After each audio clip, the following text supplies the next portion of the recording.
So far, we've had Team Redline, Co-Anderson Sports, BS Competition, the Williams Esports Stroke Cup of Nations car, and Cova, who have punched their ticket to a, let's be honest, now largely virtual event taking place in Munich in just under a month's time. And today, we're going to ask the question, who's next? There are a number of teams not only looking to win $1,200 per driver, but also to win that opportunity to take part at that event taking place in December. So welcome, hello to the final round of the BMW SIM 120 Cup. It's Will Vincent with Arjuna Kankapati here, and we have got ourselves Istvan Balal to thank for the track cams, trackcams22.com, and Tyler Maxson for our in-car cameras here today.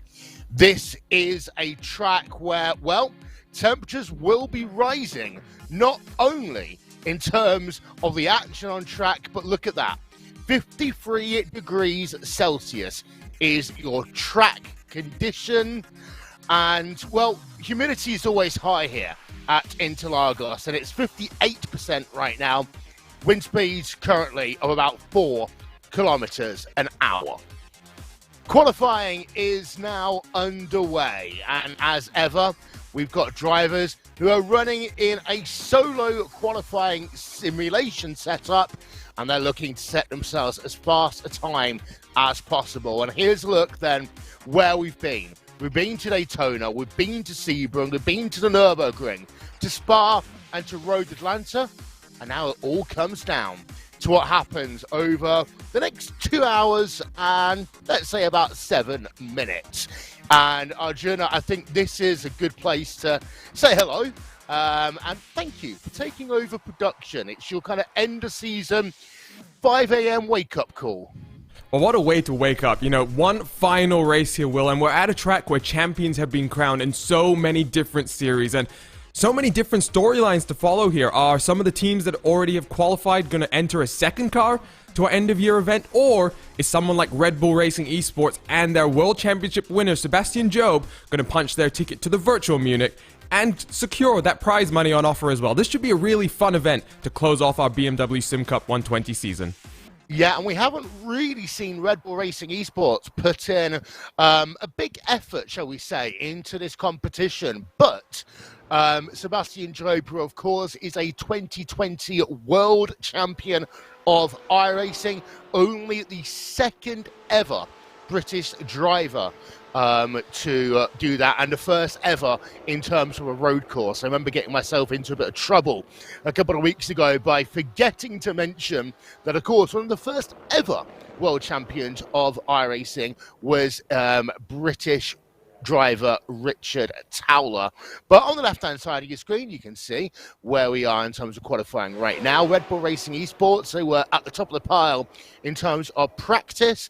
R8G Esports, this is going to be an interesting one to watch there because it could be close. And Cova, of course, have got one team already qualified to this end-of-season event. However, this is another Cova car, and they are looking to try and get 2 of their teams in there. And in fact, in terms of what we're doing so far, no team actually has 2 sets of participants who have qualified for the end of season championship. We're on board right now with the R8G Esports car, and we're looking at Yuri Kastorp as he works himself then down into the left-hander.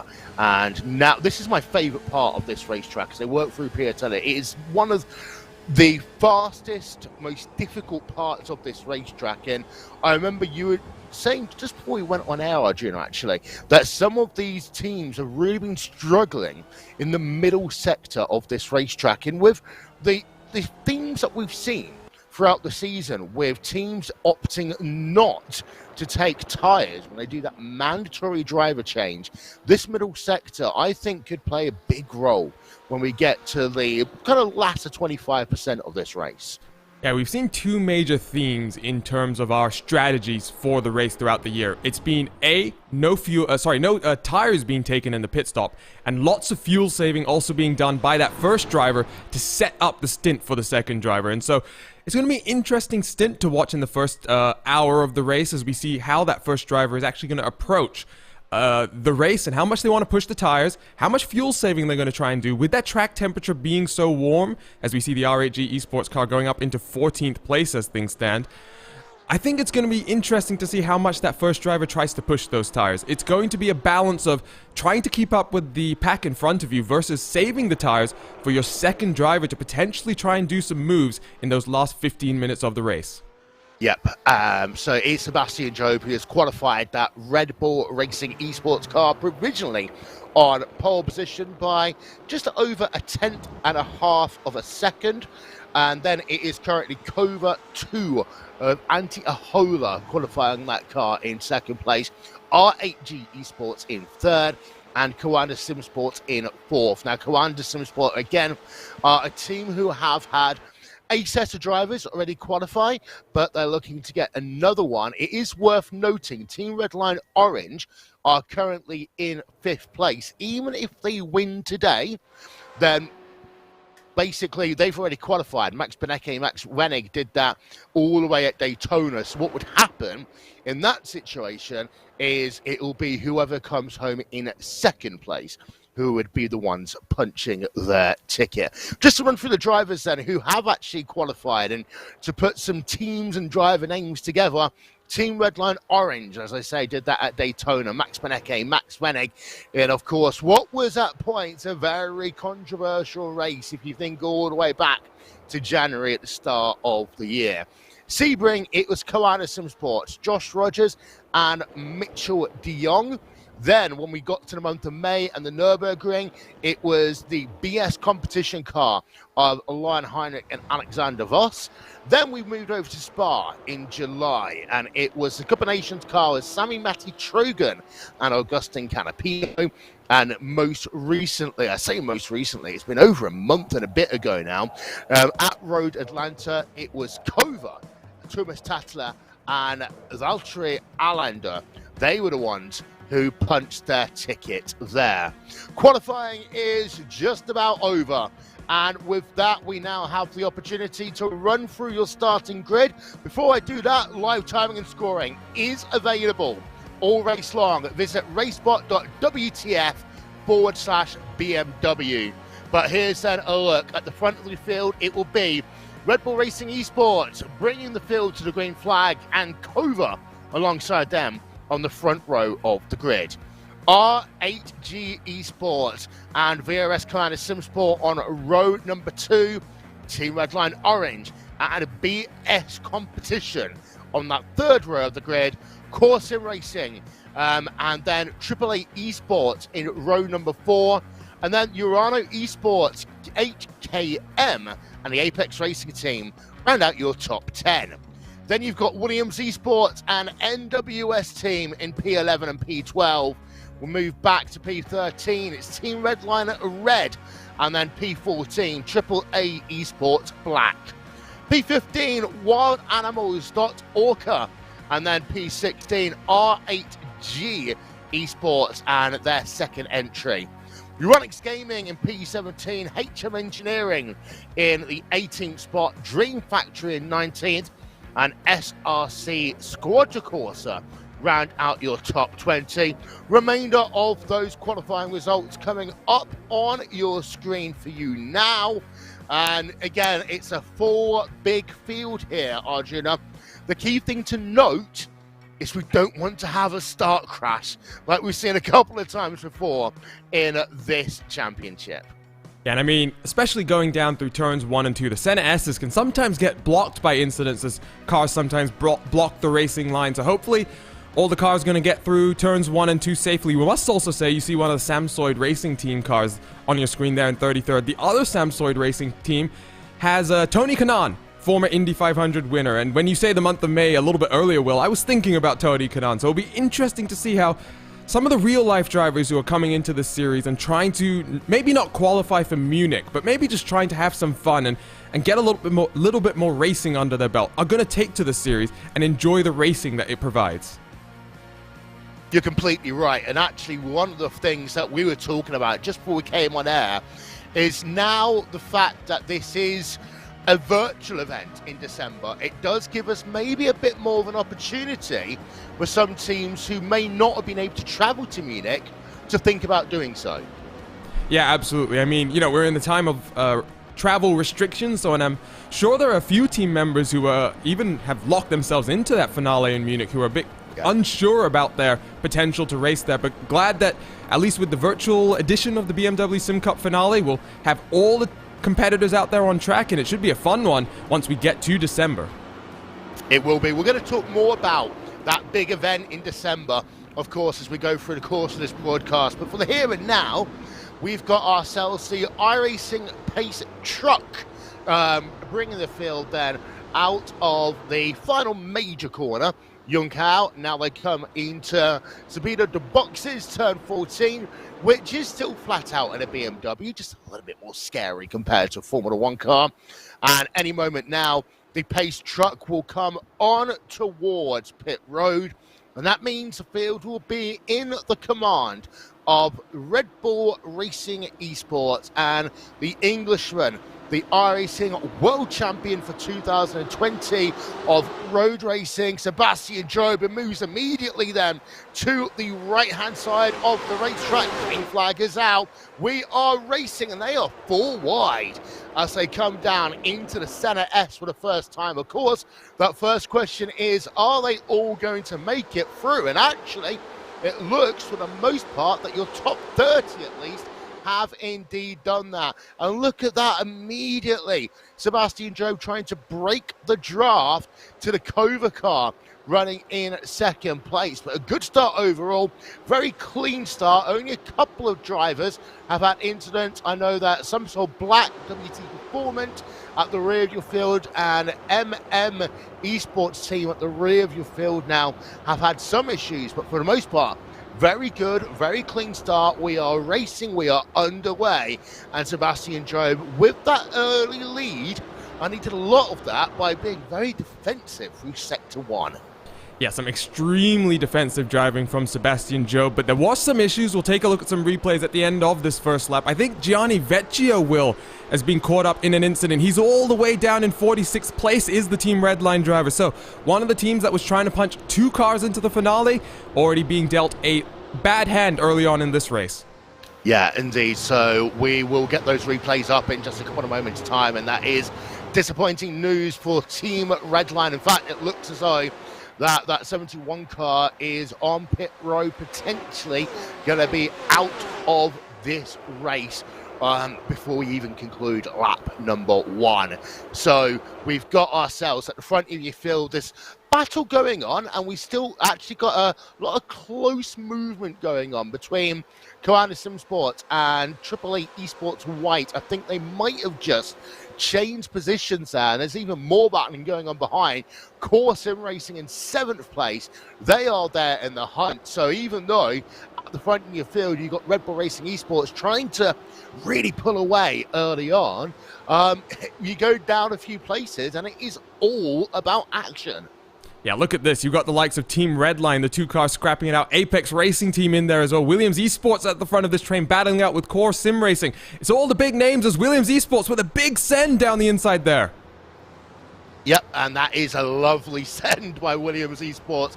And that is looking at P number 7 on track. They've moved themselves up 1 place. So after the hope up now in that number 9 car to 7th place, even more movement going on behind and around them, because we've really got a kind of draft pack of about 12, 13 cars right now. And this will help some of them because of the fact that fuel saving, we talked about it earlier on, fuel saving is always important. And even though the high track temperature will make that fuel saving a little bit easier because the lap times will be slower, if you're in this kind of middle pack right now, it is always going to help you. So you'll get a replay then of what happened on lap number 1.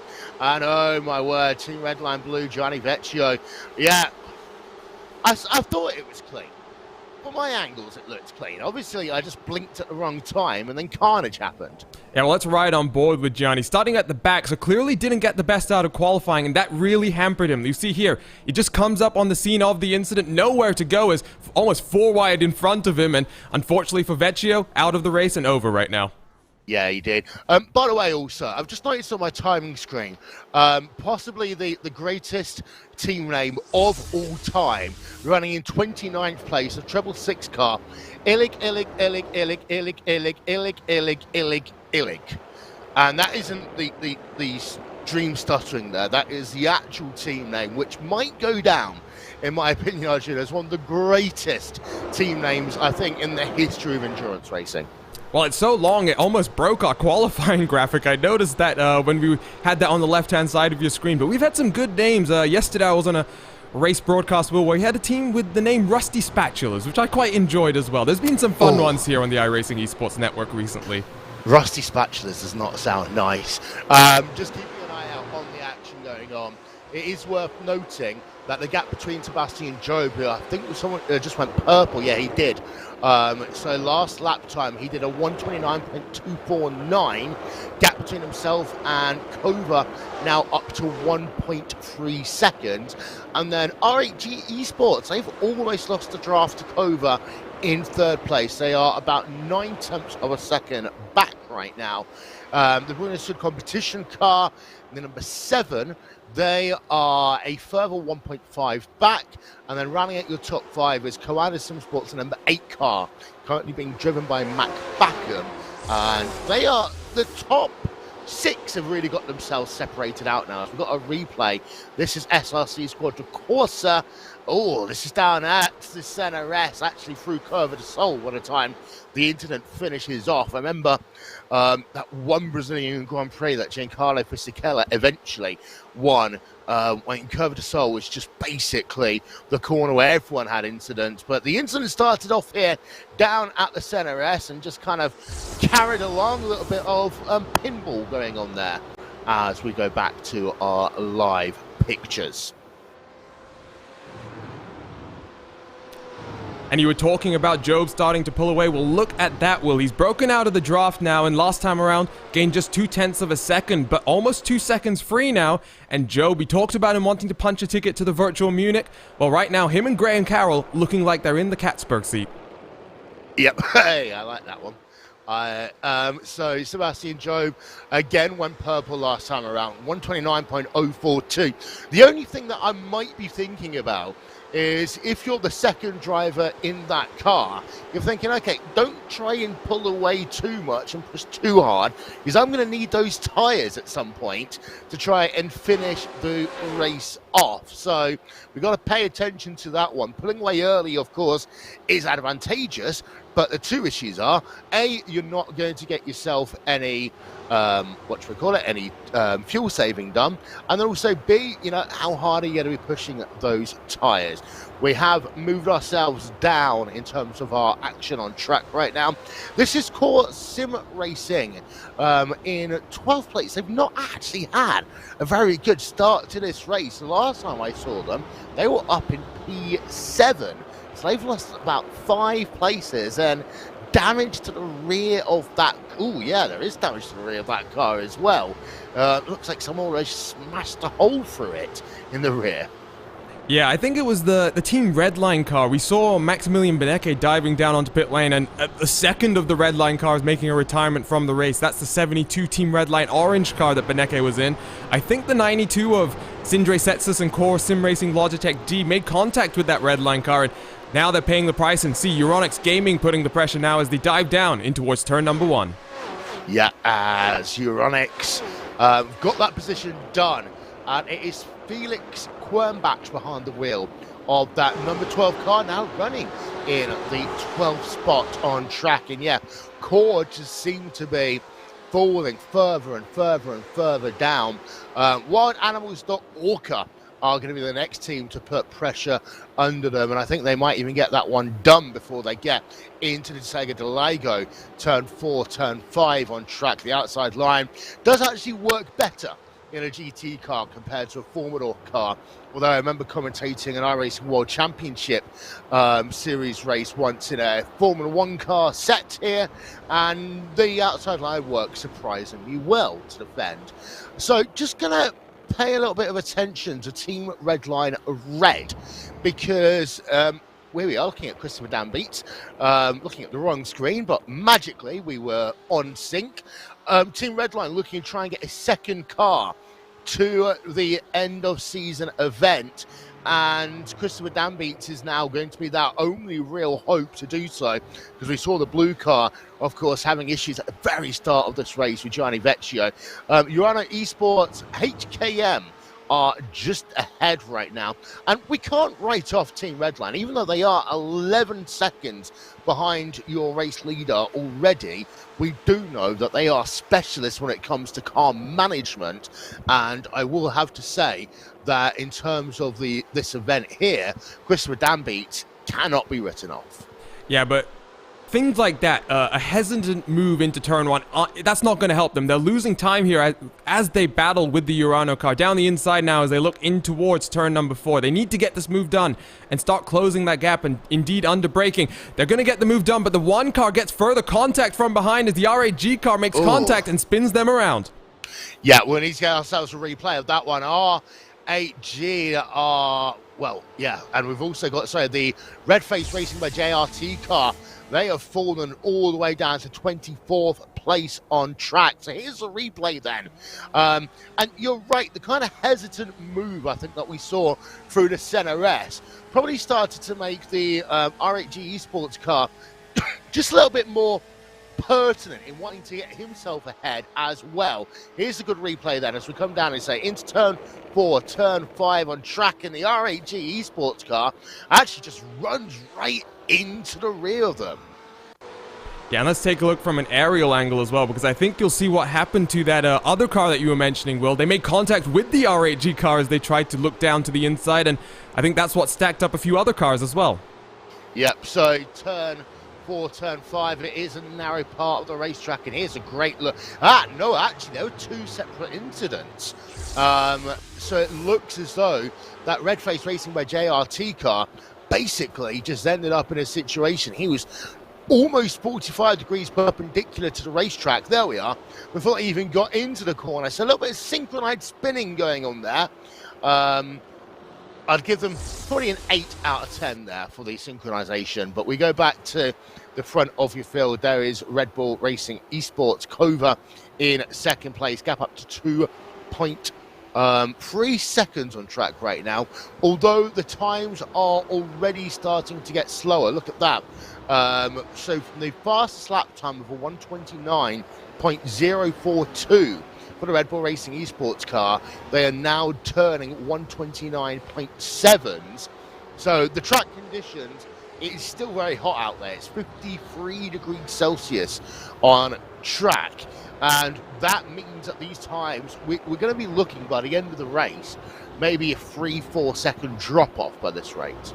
And with that level of fall off, Will, it does beg the question, are any of these teams going to take tires and take that risk and try something different? We're talking about that trip to Munich being on the line. We're talking about cash prizes being on the line. You're talking about 3 or 4 seconds of fall off every single lap. I have to assume that at least one of these teams is going to be bold and try to do something different than the rest of their competition. We're right now watching R8G Esports, who are being chased by BS Competition. Now they're starting to fall off the tail of the Kova car, so right now this third and final podium spot, which does pay out cash prizes as well, is proving to be something that BS Competition is trying to get back up into and then work their way up towards the Red Bull car out front. You are right, of course. There are prizes, cash prizes to the top 3 teams. So the drivers even, who win this race will get $1,200 each, as well as that trip to the end-of-year sim event, which is partially still being held in Munich. We'll talk about that one later on. And then second place, $600 for each of their drivers. Third place, $300 for each of the drivers. Replay goracing.fr, and they just lose that all by themselves. I was thinking their entry into the first part of the Center S wasn't great, and then they just ended up going worse and worse and worse. They worked themselves through the Center S. As we go back to live pictures, and this is the number 7 car, the Bruno Stud competition car. Rainier Talva is behind the wheel, closing up on the rear of R8G Esports, and I think that is a little bit of fuel saving I just saw there. A little bit of fuel saving, but they poke their nose to the outside, and contact made as they try to swing around the outside of the first corner. A little bit of contact, they get shoved wide, and I think now this battle's going to start heating up. I think Reino Talva sees that Van Luzenoord is losing time to Antiohola in second, and does want to get the move done now. Two of the prettiest cars on the grid as well. The R8G Esports car, I've always loved their liveries, and the BS competition car, absolutely stunning what they've done with those. The DAZN sponsored cars, which I actually now know how to pronounce, and DAZN actually coming to the UK in a couple of months, so that's always a good thing to hear as well. As we're looking out from the rear of the R8G Esports car, Martin Van Luzenoord, who again, I've got a good feeling he's just trying to manage his fuel and tyres right now, because Van Luzenoord should be a little bit closer to the front of your field in terms of what was going to happen in terms of the tyre strategy. Now, I know the viewers are going to get bored of us talking about strategy over and over again. I've got a feeling that if you're Red Bull Racing Esports, you've got to basically do this on one set of tyres. I think that if you're someone in between about P4 and P10, that's where you can take the risk and make the most of it, because you made a good point. You don't want to be putting any prizes at jeopardy, but the tyre situation, I think, is one that will develop quite a bit over time, as Reino Talva are not able then to get past Martin Van Luzenoord on that attempt through the Center S. And I think, you know, for someone like Van Luzenoord, we have to think back to our BMW SIM Cup event at Spa, where his teammate put it on pole position and then managed to spin it before even getting to the green flag. And then Van Luzenoord had a fantastic drive, as did his teammate Scott Andrews in that first half of the race, but a fantastic recovery drive. However, it must be questioned, they effectively threw away what was a very strong chance to lock themselves into Munich, and now one final opportunity, and for Van Luzenoord, everything on the line. And right now, I think he is doing a little bit of conservation, but, you know, he's now 6 seconds behind your race leader. The Antiohola car, the Kova number 777, that's 3 seconds behind Sebastian Job as things stand. Job is starting to pull away, and I think if you give him that much room, and you let his teammate Graham Carroll get into the car without pressure from behind, I think that Red Bull car is starting to look better and better as they continue to power through the first 15 minutes of this race. And even though we've talked about Sebastian Job already being a world champion of iRacing this year, you've got to say that Graham Carroll is equally fast and probably even more consistent than Sebastian Job. So if you can give Graham Carroll a 5-second lead plus, and say to Graham, okay, go and race for an hour, go and drive for an hour as it will be, then that's just going to be easy pickings for him. Looking then at the hometown boy, he's never actually run a race at this track in real life, of course being a part of the IndyCar series, the NTT IndyCar series. Tony Kanaan in 24th place right now, and he's got himself Parallax Racing and the number 11 car, Talia Hervius, just in front, although just behind HM Engineering, and Simon Boyd set it off. They were battling at the rear end of your picture as they worked through the Center S there. And it's cool to see TK in this race. A number of Brazilian motorsports drivers have been a part of a number of competitions on iRacing recently, and I think that comes down to just how passionate the Brazilian community is. They've got one of the largest kind of followings. They've got really well managed and run championships. Our good friends over at iRacing Brazil been doing that, well, for years. And I think this is what leads to you having these, I hate to say real life drivers, but you know what I mean, Arjuna. I know exactly what you mean, but Professional drivers. exactly. But Tony Kanaan is someone who's trying to embrace this world of sim racing so much. He started streaming on Twitch recently, so you can go check him out there. It was also announced that he's going to be part of the VCO Pro Sim series, which we're going to be covering here on RaceBot TV. Interesting thing there, TK has been paired with Logitech G Altus driver, Simona Maria Marcheno. So Marcheno's known... Pizza man! He's known for having a bit of a hot head, and TK is known as well for being a bit feisty on the track. I think that's going to be a fun combo once they hit the track in those F3 cars. But right now, running here in the BMW Sim Cup 120, he's embroiled in a battle now. We saw the HM Engineering car make that pass just a lap ago. Now he's got to fight off Vlad Kimichev right behind him as that 159 car tries to make the move on TK as well. Yep, and give you an update on the greatest team ever in iRacing. Illig. I think that's the right number. They're currently in 27th place on track. They just about fit into our graphics when we shrink it down. Fred Illig there behind the wheel of that very colourful, shall we say, Treble 6 car. And it's always nice to see some of these teams having fun with their names because, you know, there was a period of time in sim racing, Will, where we had about 4 different core sim racings. I don't know if you remember that time, so it's good. I do. It's good to have some variation there. So Illig. I think I said it the right number of times there. The number 666 currently in a battle for 27th place, but good to see them out there on track and having some fun. Yeah, indeed. And they've got Sam's Boys set it off. Just ahead of them in 26th place, HM Engineering just behind. Let's turn into Apex Racing Team then. In a battle with Williams Esports. Apex Racing Team, as far as I'm aware, they've gained about 4 places at the start of this race. So a good run so far. And they got themselves by into the Senna S and past Williams Esports car of Arthur Hoke. So here's a replay coming up for you now, down into turn number 1. Apex Racing Team now up 4 on the day. And I know Alex Simpson's going to be happy with their performance so far in this race. And Apex Racing Team, they always have, you know, questionable luck is what we like to say, but looks as though they're putting in a good showing right now. And Antoine Higelin, of course, he's a world championship driver, and he's just putting in a very smooth performance moving up the field. 11 seconds behind the race leader, though, as things stand. Sebastian Job now has a 4-second buffer almost to Antiohola in second. So everyone else seems to be slowly just losing that leading 2 cars. Even Martin van Loozenhoorn continues to lose time to Ahola in second. So right now, top 2 cars looking very strong, but you've got the likes of Mac Backham in front of Higeland. So 2 seconds down the road, that'll be the next target for the number 99 car. Yeah. Just having a look at my timing screen, which I've just had to turn away from. Just a quick point to note as well.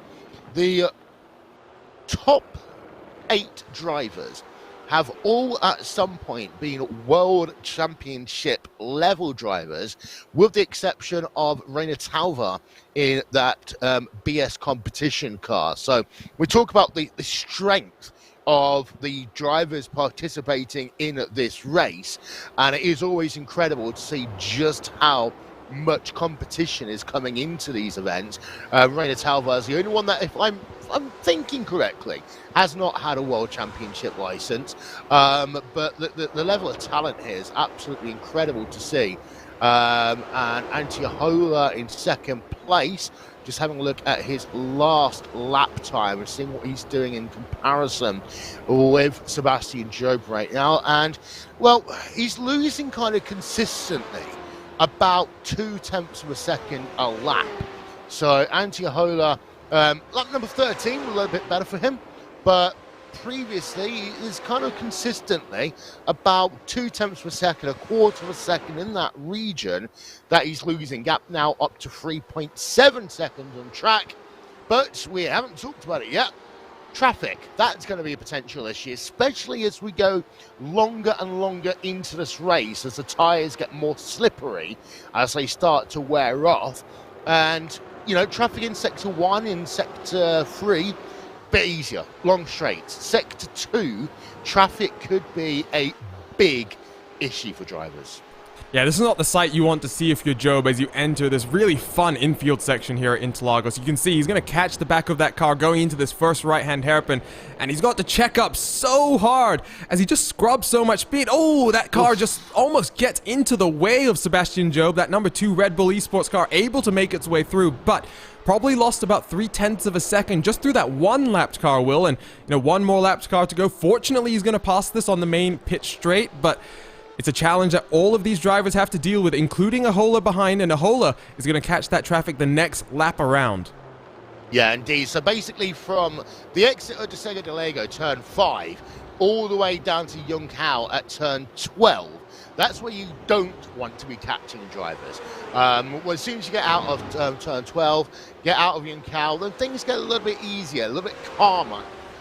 You don't always want to be trailing someone straight through Curva de Sol, just in case they try to move out of the way and, as you implied there, move into the way by mistake. And then, of course, down the Resta to the back straight away, that's fine. But now, Anti-Ahola's got that traffic to deal with, and he's having to take the long way around the Curva de Sol there. Yeah, and actually that was almost worst case scenario for Ahola because he had to check up on the exit of the corner as he's trying to roll the momentum and roll onto the power. So that lapped car just getting in the way slightly. Again, no fault of the lapped car, just in an unfortunate place at the wrong time. And I think Ahola lost a few tenths of a second himself. Gap up to 4.2 seconds now. So Ahola lost more time than Job did in that incident. We'll see how it plays out. Traffic giveth and traffic taketh. I like to say that a lot, Will, and you can never play the game of blaming traffic. You just have to take it as it comes, and Ahola is one of the most experienced endurance racers in the field right now, and we'll see how he decides to approach this race. I think you take it one step further. You just need to basically, every time you have one of these difficult lap traffic situations, we've talked about this so much when we were at Road Atlanta, you've just got to put that to one side and focus on the corner, the lap, the battle ahead of you, rather than focusing on potential time gain, time loss, so on and so forth. And just to confirm, it was a 130.2 for Sebastian Job with that lap when he's having to deal with traffic, a 129.892 for Anti-Ahola. But as they come past start-finish line, Sebastian Job's back down to a 129.696, and look at that.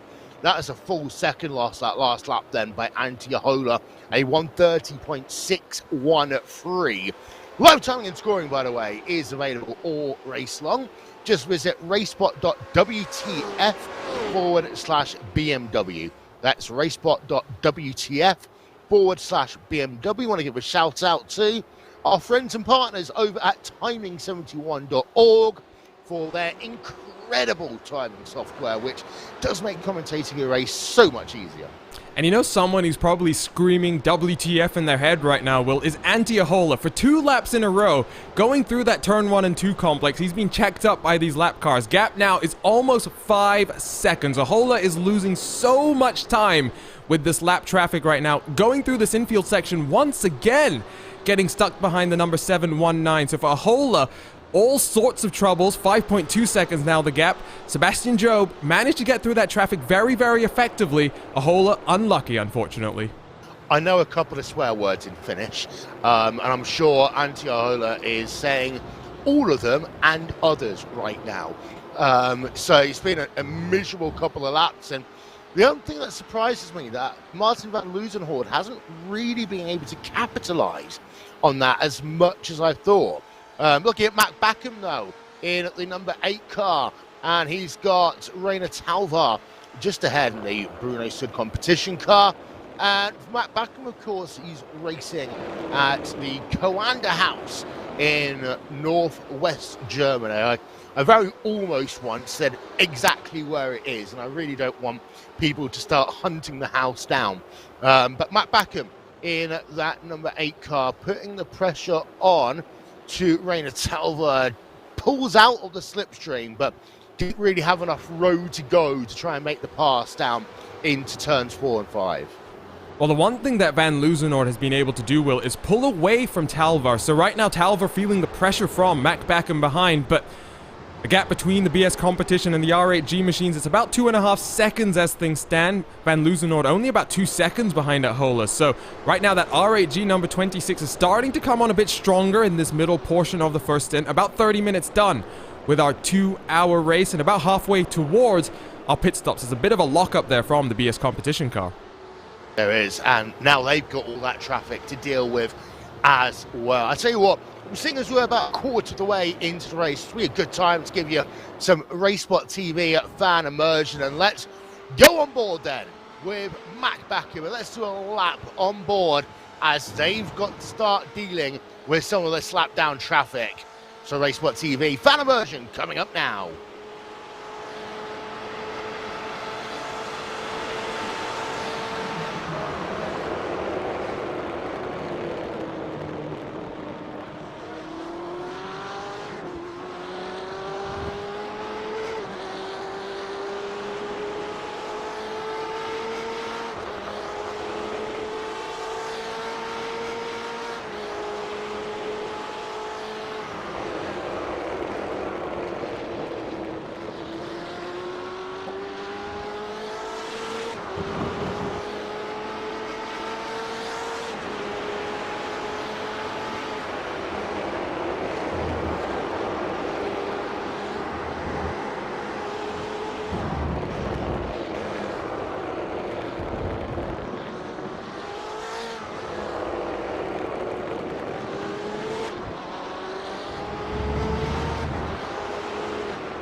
Past the line, no change for position just yet. Although I did notice that Antoine Higelin in the Apex Racing team, number 99 car, has kind of now caught up to this battle. So Antoine Higelin now, I was going to say just under a second, he's now back over a second as he had to deal with some lap traffic himself. But Antoine Higelin, that Apex Racing team car, starting to come into the picture here. Yeah, very much so. Being helped by the traffic, and you can see in front again, BS Competition getting stacked up a little bit on the exit of turn number 5 as we work into the infield section. Headlights flashing from all of these drivers as they try to just get those lapped cars out of the way telepathically. There to the inside goes that lapped car, and that Apex Racing car is a bit mishandling right now, Will. You saw it sliding on the entry to the corner. Well, in these crazy track temperatures that we're seeing, you can't afford to do that on the tires, so Higelin really pushing that car right now, and I hope that he's not compromising the stint for the second driver in that car, Jamie Fluke, who will get in about 28 minutes time. Yeah, Jamie Fluke really won't want to have already 2 worn tyres, as it looks so it's going to be a great battle between BS Competition, Koalas Sports, Apex Racing Team. Williams Esports are kind of there in the mix as well. The one team that I would say I was thinking would be a little bit further up the field is the Team Redline Red car, Chris Redambeat, but as we've got a car coming on towards pit road, that's a lap down car. I was thinking that Chris Redambeat should be closer to this battle. I'm not sure whether he's had a difficult run for the traffic himself. We just see him there going past some lap traffic as he's running in 8th place right now, but he's 4 seconds back from the rear of the Williams Esports car. It's just not been a good day for the Redline crew, Will. First, Gianni Vecchio seemingly didn't have the greatest run in qualifying, gets caught up in a lap 1, turn 1 incident. Then for Beneke, unfortunately, in that second car that was only running really for the prize money, I think contact with the Core Sim Racing Logitech G car, the number 92, driven by Sindre Setsas. We saw the damage to the rear end of the 92. I think damage to Beneke's car. They had to retire that one as well. The 74, not really looking like it's got the most pace right now. Like you say, 4 seconds behind that battle that we were watching just a few moments ago. And if we take a look back at that battle, you see the gaps opened up once again between the VRS car and the Apex car. Something's happened in the lap traffic and gap back up to about 2 seconds right now.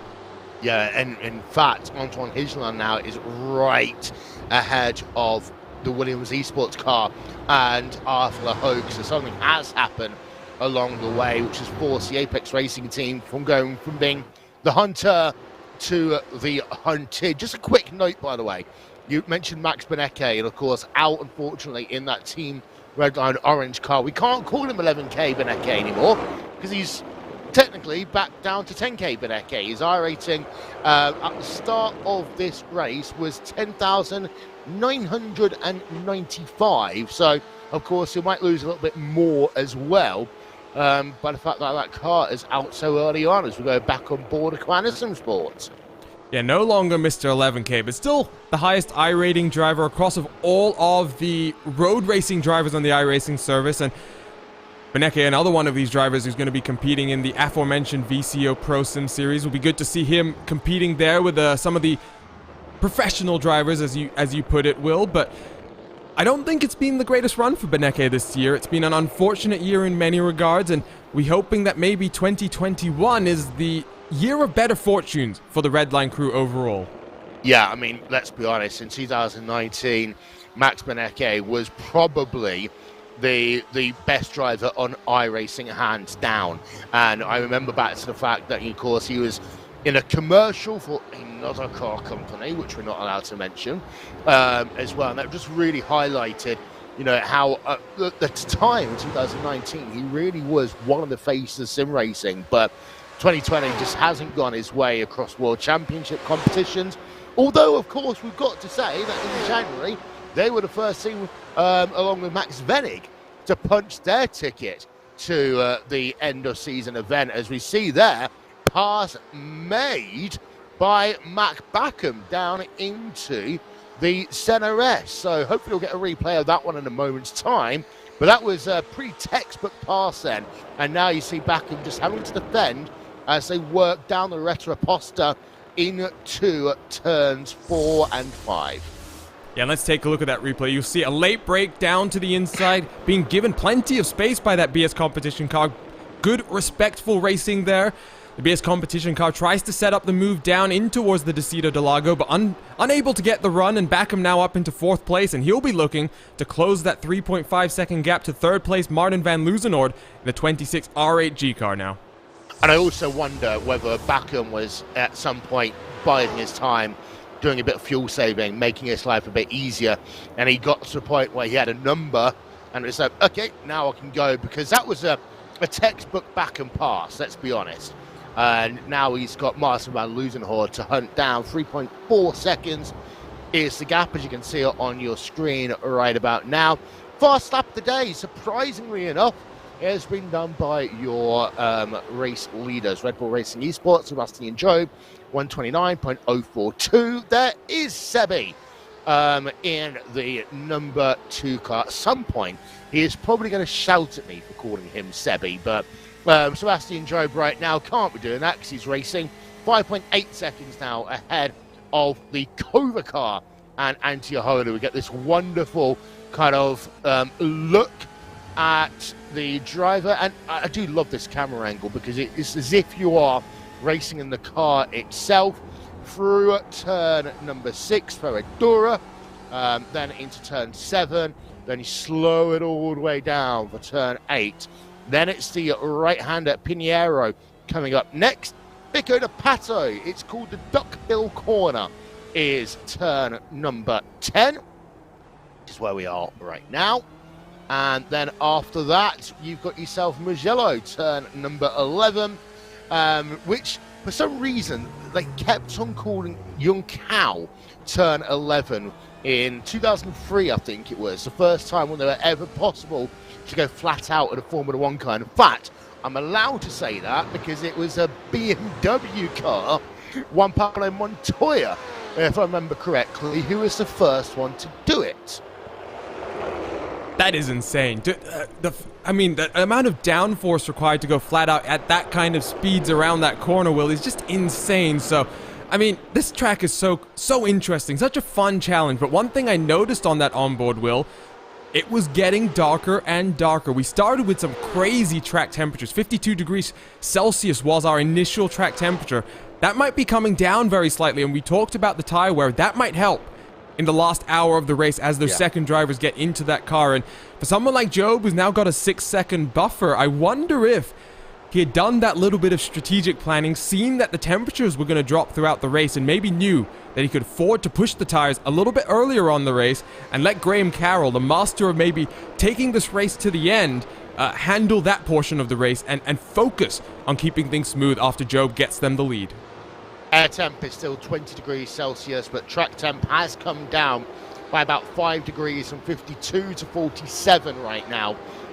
Wind speeds are basically nothing.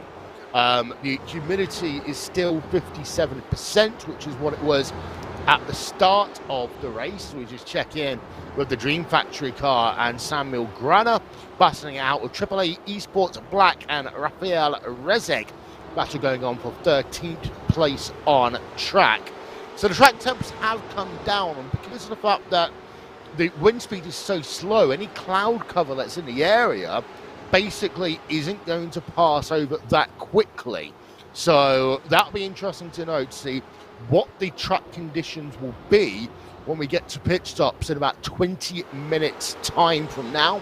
40 minutes of the race, so they're about scored complete. And it's currently, 1:30 almost local time in terms of the sim. So the track conditions will continue to go down a little bit, but it's not as if we're heading into darkness just yet.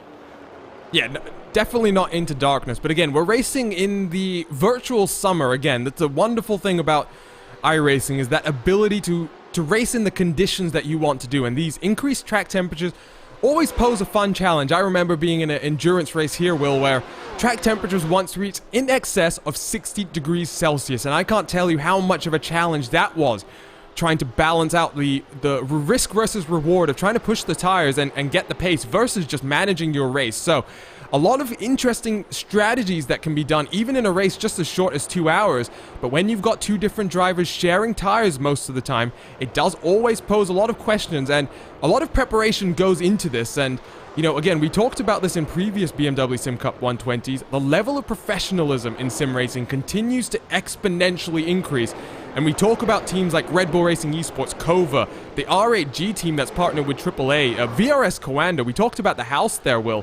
I actually know that from watching some team streams recently from the Coanda house, they're going through a little bit of a restructuring process in the house, moving out their team manager, Philip Stam, from being in the room with the drivers, and he's now going to have his own control room to call the action and control the team. So a lot of professionalism goes into this, and it's great to see, you know, the level of preparation that brings top-level talent to the BMW Sim Cup 120. I can tell you one thing, you probably still wouldn't need a headset for that, Stan, because when he does get riled up, he can be very, very loud, almost as loud as me, I would argue, but you're completely right. And Kova as well, I do love the fact that this is really kind of this second wave of Finnish sim racing teams. Of course, we had, for so many years, we had Glacier Racing, which started to kind of fall down the field, and we weren't seeing them as much as events, but it is great to see another set of Finnish sim racing drivers like Kova all come together. And I think they're possibly becoming one of the standout teams of 2020. The way that they've not just appeared, they've just developed to such a good place. And again, Kova's got one team who have qualified. That is the team of Thomas Tassler and Valtteri Alander. If Antia Hola's car, that 777, wins a race, Kova will have two teams represented at the end of season events. And they'll be the only team that has that as well. So there's a lot of pressure on Antia Hola right now to try and punch his ticket, and indeed his team's ticket, to that virtual finale in Munich. But I don't think Sebastian Job is making his life easy now. Gap up to 6.5 seconds. But we take a look at this Kova car, Will.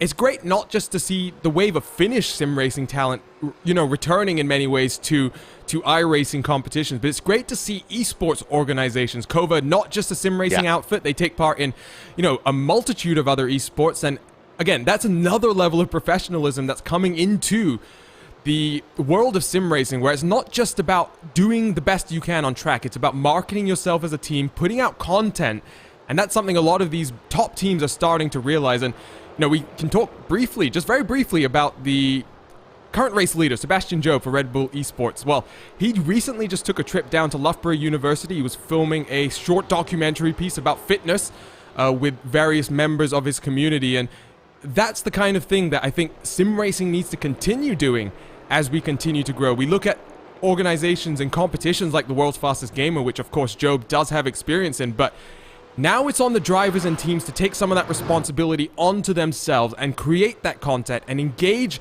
the viewers to want to understand more about that drivers and to engage on an emotional level as well. And world champion Sebastian Job starting to do that right now, and 7 seconds now is lead. This is looking very reminiscent to the drive that Kova and Tuomas Tatila had last time out at Road Atlanta. As you see, there was a big issue in the background. Let's try and take a look at that replay. Yeah, indeed. So, replay coming up then right about now, and it was the Pepperidge Farm Racing car going very, very slowly, actually, on track, and that's the reason why. That's the Belgium iRacing team, actually. Sorry, with Pierre Cousin. That was down into the center S, and they just went completely off the track. It looks like they got a little bit of a love tap from the rear, but they are back out on track. Talking about drivers who are not on track right now, we've got ourselves SRC Squadra Corsa out, Wicked Motorsports out, 2 Team Redline cars. The Team Redline Orange and the Team Redline Blue car out.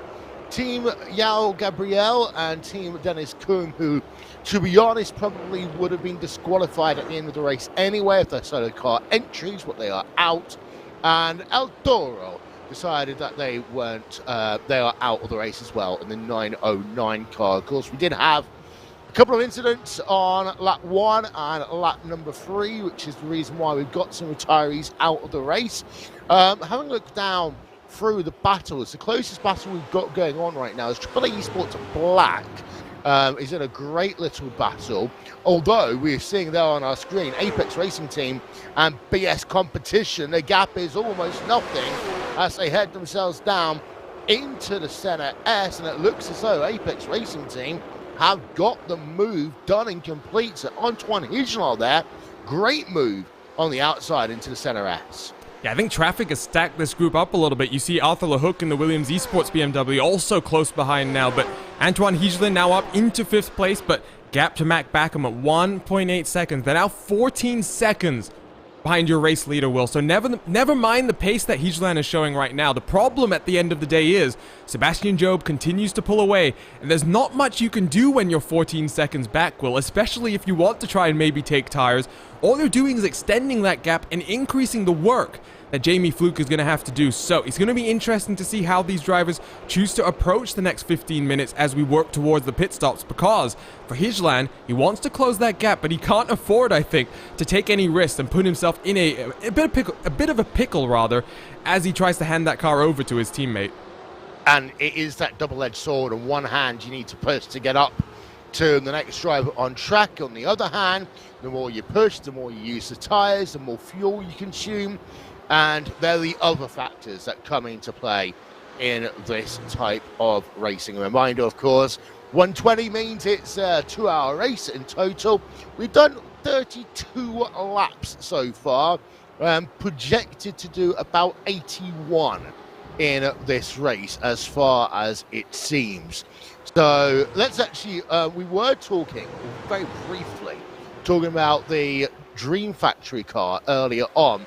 They are right behind the Euronics gaming car as they come down in towards turn number 1. And in fact, it looks as though the Dream Factory car has got past the Euronics gaming car, at least for the moment. Nope, take that back. Euronics gaming have got themselves back up into the 13th spot, and Dream Factory wasn't able to make the move stick then through the Curva de Sol. And Great driving there from both cars. Euronics Gaming doing a fantastic job to sling the car around the outside, carry the momentum down the corner. But now you see Urano Esports, the HP car, the number 90 is getting in on the action. This is a battle for 12th through 15th place. And you were just talking about AAA Esports Black, I think, a few moments ago, Will. They've gotten past the Euronics Gaming number 12 car. So AAA Esports, you see them leading this train as now Urano Esports down the inside and forces the Dream Factory car to concede the position there. Lights flashing from Samuel Grana. He's not too happy about that one. No. And of course, flashing your lights is the ultimate sign of I'm angry when you're having a situation. Here's the replay then up on your screen. Super slow-mo. Down into turn number 8 on track in the 2, just making a little bit of contact there, and of course the left-hander even that follows, and Pinheiro basically gave that move up and over and done for the time being. Urano Esports HP currently in 14th place. Dream Factory having to now think about regrouping a little bit. Let's check in with Illig. I think I said that the right number of times. They're still running in P number 28. Yeah, and they've got the Mad Sim Racing Endurance team coming up behind them, so they are involved in some battles here. And the 666 car, I think it's going to be fun to come and check in on them throughout the course of the race. Well, it's been a steady race for Fred Illig so far, and I wonder which Illig he's going to hand the car over to in about 10 minutes' time. I hope it's another Illig. It better not be someone with a different name. Yes, I think that we need to have another Illig in that car. Of course, that's our fun story for the day. Just having a look through, the battles are settling themselves down. The traffic is the one thing that I think we still need to talk a little bit about, because there's a lot that could possibly happen as we get to the second half of this race. On board right now with Rainer Talva in the BS competition car. But traffic's already played a factor in this race, and it will continue to play a factor in this race, lap down traffic. Unfortunately, I can't get my track map up to see where everyone is on track right now. But the key thing to note is going to be that there's going to be... a replay there. That's Mad Sim Racing Yellow, who decided they wanted to put their website in their team name, but they've just had a spin. That's down into the center S, just behind Sebastian Joe. And these are those little moments. We talked about traffic, Arjuna. These are those little moments where if you're a team boss, you're the co-driver, your heart kind of just stops for a second there, because you never know what's going to happen, especially down into the center S, where it's probably one of the latest braking zones in all the sim racing. Yeah, and you were just talking about traffic. What a perfect replay opportunity there. Heart-in-mouth moment for Sebastian Job as he leads this race now by 8 seconds. Nothing you can do in those situations, Will, if a lapped car has an incident either in front or behind you and just gets involved with you. So that number 2 Red Bull's Racing Esports car going to be feeling very lucky, but 8 seconds to the good now for Sebastian Job. Again, Will, we talked about Tumas Tatala last time out at Road Atlanta for the Kova team. He did a very similar thing, pulled away at the start, and then we were talking for much of that race about maybe strategy closing that battle back down in. It never happened. The Kova team had planned it perfectly. Tatala drove the perfect first half of the race before handing it over to his teammate Valtteri Alander. And I'm wondering now if Sebastian Job is driving another masterclass here as we wait for Graham Carroll to get into that car. Yeah, indeed so. As just wanting to pay a bit of attention to that BS competition Williams Esports battle. It's still close, and they are negotiating quite a bit of traffic right now as they run through turn number 5. And you see, you are right. The sky does look a little bit darker than it should do right now. There's not many clouds in the sky, but it seems to be that there's just one cloud that's blocking the sun out a little bit.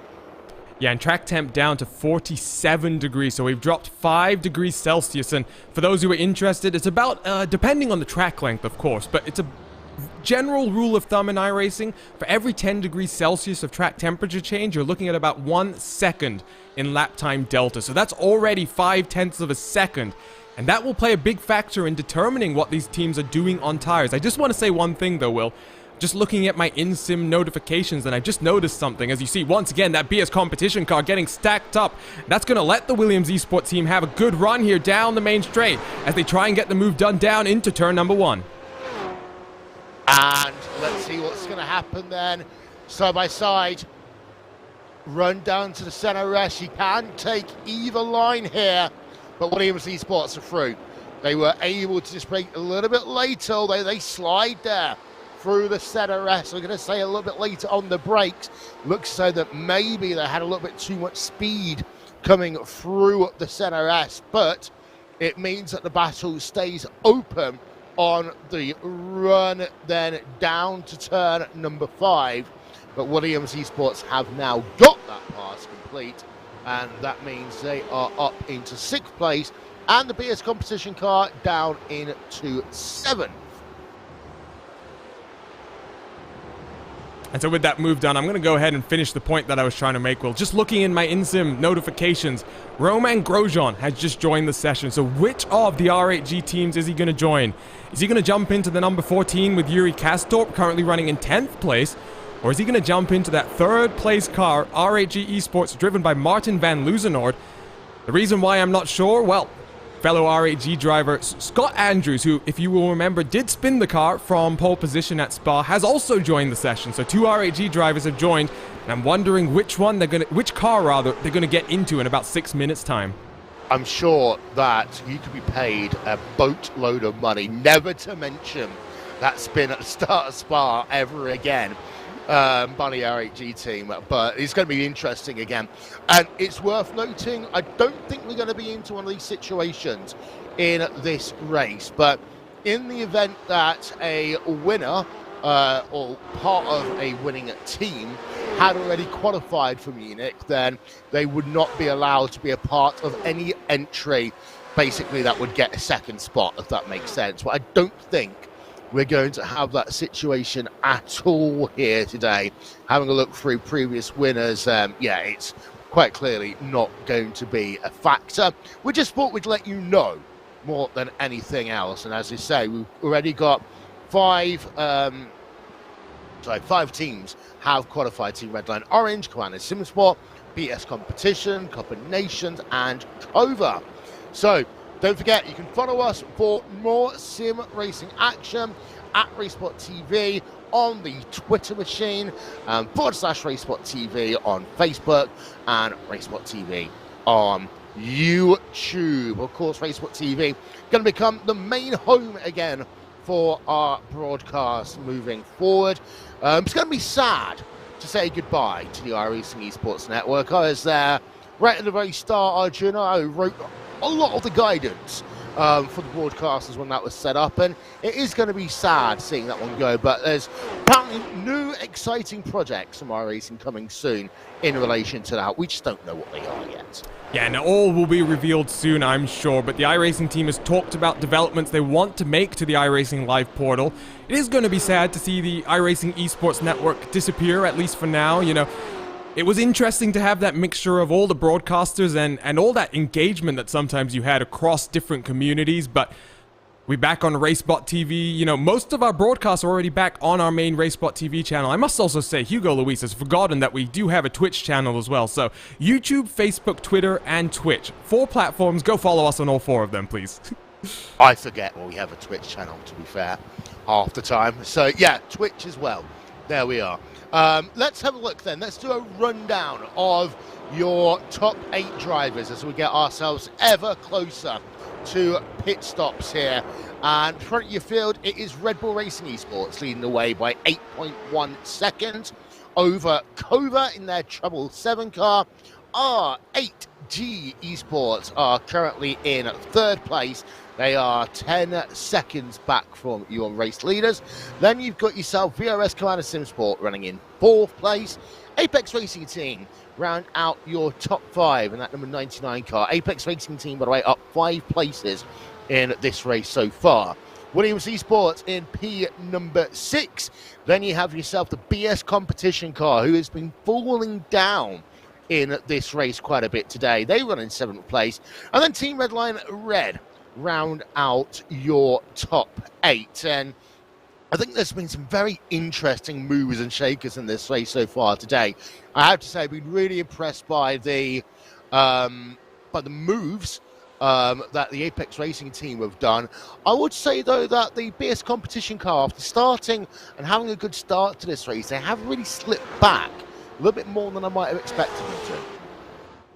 Well, maybe Rainer Talva just pushing a little bit more at the start of the stint, or potentially conserving a little bit more than the rest of his competitors around him. Again, lots of strategy to be played, and as we approach the top of the hour, we will find out what the second drivers are going to do. They'll get into the car, they'll start pushing, and you know, that delightfully colored BS competition car. We've got the white, black, and red this time. We've seen some interesting color combos. The BS Next car is the white, black, and yellow one that I really enjoy. I love that one. I love that one. You know, we talked about this being one of our favorite liveries. Will, I'm struggling to think, other than my own team's livery, of course, nothing beats that. But I'm trying to think of a sim racing livery that I like as much of this. The flexibility that teams have when designing their liveries here in the virtual world is just so refreshing compared to sometimes the more, I don't want to say mundane, but restricted liveries that you sometimes see in the real world. For example, my favorite real world livery last year was the Lamborghini GT3 car that was done by, I think it was Gear Racing, in a very comic book style. Very unique, very fun, and I think this DAZN powered BMW is also a very fun looking car that we see. And they're really actually getting close right now to Arthur LeHook behind as they catch some lap traffic. This might be an opportunity for BS to get back up into 6th place. Yeah, and you can see the lights flashing there from the Williams Esports car. He was knowing that you needed to get out of the way. Please, of course, we have to remind you that it is the responsibility of the passing car to execute a safe and clean pass, as defined in the iRacing First Sporting Code. As we've got drivers on pit road at Zerano Esports HKM, as pit road is going to start getting very, very busy over the next couple of minutes. But yes, it is the responsibility of the passing car to execute a clean and safe pass. That means blue flags are informational only, which is why when we talk about this traffic, you don't see drivers just immediately dancing out the way. And of course, the key thing that we always say in these situations, Arjuna, is be consistent. Oh, car turnaround. Yeah, be consistent. Oh, it doesn't look like that car is having such a fun time of it right now. The number 17 having a subsequent issue. Let's take a look at the RaceBot TV replay world. But what's happened here to Nick Derrick? Yeah, this is, where is this into? Oh, one of the fastest parts of the racetrack. And does he get a tap from behind? Yeah, he does. Gets a massive tap hard into the wall there for Nick Derrick. And that's the reason why that car looked as though it became a drift machine when it came back onto track. And yeah, that thing needs to go on towards pit road, because that is pretty broken. Yes, one of the AAA cars behind. I don't think this is one of the faster cars. This might be something for position. Just unfortunately misjudging the braking zone. It's very easy to do here in this infield section as you try and carry as much momentum as you can do. But, you know, unfortunately there for the Samsoid team, which is one of the team that Tony Kanaan is racing for today. They've got 3 or 4 cars entered in this race. Unfortunately for one of them, doesn't look like they're going to be getting much further past the top of the hour. Yeah, they're not, unfortunately. We are past the top of the hour. 59 minutes of this race are now remaining. And with that, we start to look at where is Sebastian Job, where is Red Bull Racing Esports, and when are they going to come on towards pit road? The answer to that question is not this time. It makes me go crazy at this racetrack when basically the line on towards pit road is the racing line right until the very, very last second, because it makes it so hard for us. There was a car that just had a big issue getting onto pit lane, Will. Let's try and take a look at that. I wonder if they maybe lost it on the entry as they slowed it down. Let's try and take a look at that replay, though, quickly. Yep, replay coming up now. And who is this? Can't get a good angle here. There we are. Oof. It's not as bad when you see it that way. That's Mad Sim Racing Endurance Team, Felipe Cackle. It is a fast pit entry here. We've got to be honest and say it is the racing line up until the very, very last moment, as Rainer Talva is going to be getting out of the car. Someone else is getting in. We've also got ourselves, Keika Shube is getting into the BS competition car. Rafael Rizag, AAA Esports Black on pit road. And the answer to the Roman Grosjean question is he is in to the number 14 car, which is currently on pit road, getting itself some fuel. The one other question that we need to ask ourselves here, and we'll only know it by the pit stop times, is anyone going to do the risk of taking tyres? Well, here comes the race leader then down onto pit road. Sebastian Job onto the pit speed limiter, getting down onto pit speed also in a very smooth fashion, not locking up the tires. That's what you want to do, and he's going to hand over then to Graham Carroll. Is Antti Ahola going to go one lap more? He is. Ahola's managed to do a little bit more fuel saving, Will. He might be trying to do a bit of an undercut in terms of how much fuel he's going to put in that car. 56 minutes left on the clock, so he's managed to go 4 more minutes past the top of the hour. That's interesting. I mean, it's going to be about a second. Look at how he's flashing the lights right now. He is desperate for this traffic to basically get out of his way. But it looks again that Kova and traffic, it's just not going to go to plan for them today, because there's 3 cars that Antti Ahola is going to need to pass potentially on this one lap. And this is the last thing you ever want to have happening on your in-lap. And they're all fighting for positions in front. There's 2 AAA cars. That's 17th, 18th, and 19th. We've got the Illig car in front of them right now. But like you say, lights were flashing from Antti Ahola. He's been stuck behind these cars now this entire infield portion of the lap. And interesting in the pit stops. Change for the race lead, Will. It's now Scott Andrews has gotten behind the wheel of the RHG number 26. 30 seconds in the pit stop there, so you'll see they're now in 4th place on track. If we jump to Graham Carroll, who is just coming out of this turn number 4 part of the track, you can see there 46 seconds was the stop for Carroll. 16 seconds longer. I don't know if that's tires, but let's see what the pace is. That's got to be tires. Let's see what the pace is for Carroll then. I thought tires would be closer to about 20, 30 seconds in terms of the delta. So 16 seconds, that might be worth it then to come down and take tires. It can't be a speeding penalty, surely. No, cannot be a speeding penalty. So we'll have to find out here, as Antti Ahola is now finally on pit road after what was the in-lap from hell for him there. And getting into that car is Pekka Turunen. So Pekka Turunen's getting in behind the wheel of the 777 car. Jamie Fluke in behind the wheel of the Apex Racing Team number 99 car, and Andre Borchers getting in behind the wheel of the number 9 Williams Esports car. So driver change happening all over the place. Just to let you know, Jeremy Bootsloop's now behind the wheel of the number 8 Commander Sim Sports car, replacing Matt Backham, and Vlad Kimchlev behind the wheel of the HM159. In fact, no, that's not the case, because of the fact that they've only just come on towards pit road, so he's getting out of the car, not getting into it. Now, we need to be thinking about lap times. Disaster, Will. Disaster for the Kova team. They've just spent 55 seconds in pit lane. The same amount of time as Apex Racing and Williams Esports, interesting. And the BS competition car that they're about to rejoin right next to. There is some very interesting strategy calls being played here. Let's run through the top 3 cars then, Will. Start us with the R8G, please. R8G, 30 seconds. So they basically did not take tyres. So R8G are one of the few teams who have elected to do what we call the riskiest strategy of not taking tyres and just hoping the car has enough grip to the end of the race. So Scott Andrews now behind the wheel of that number 26 R8G car, having not taken tyres. And, well, this is going to be one of the issues they're going to have to face. Traffic management and lapping cars will become a little bit harder.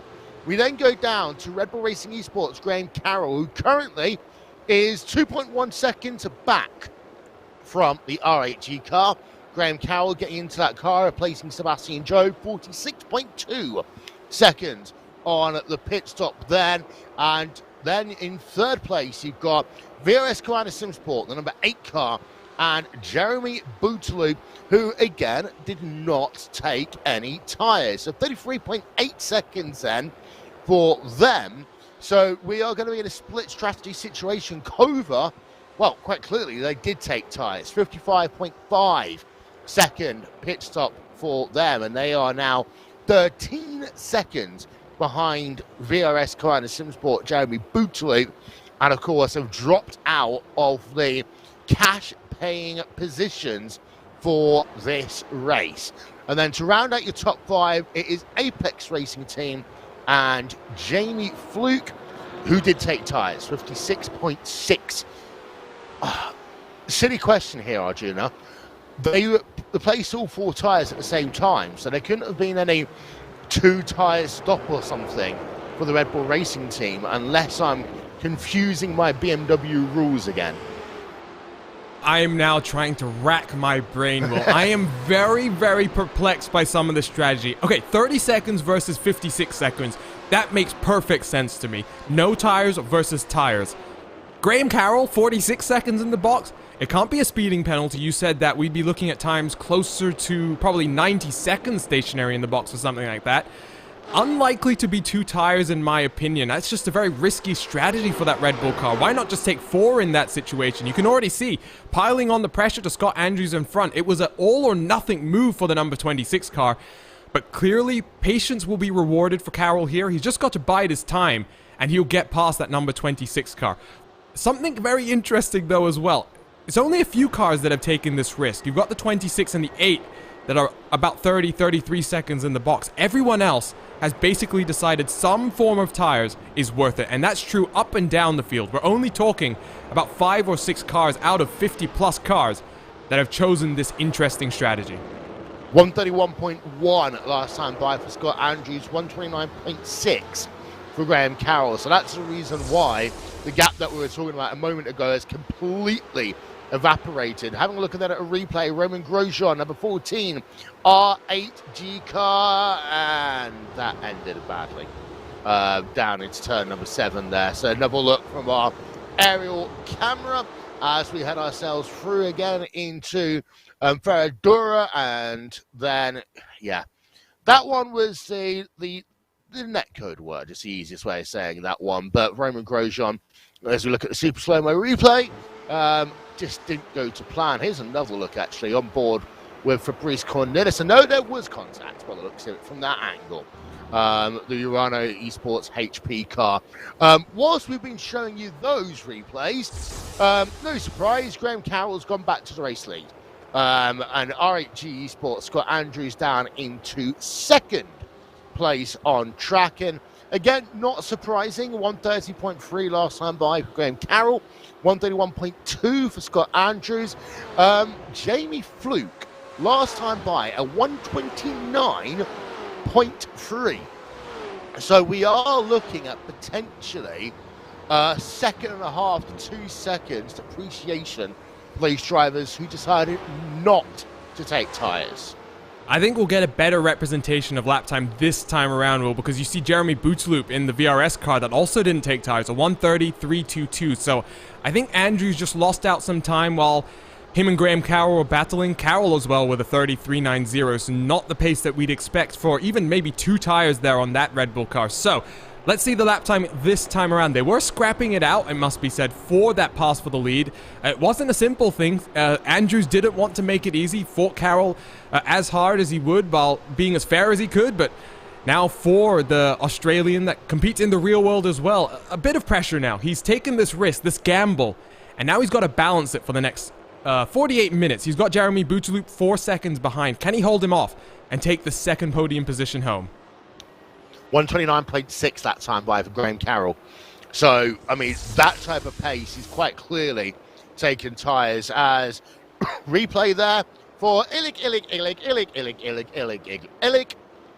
Louis Illig getting into the car, but pulled over on the exit of pit road. So what's happened to the treble 6 car? There's a car coming up behind him as well.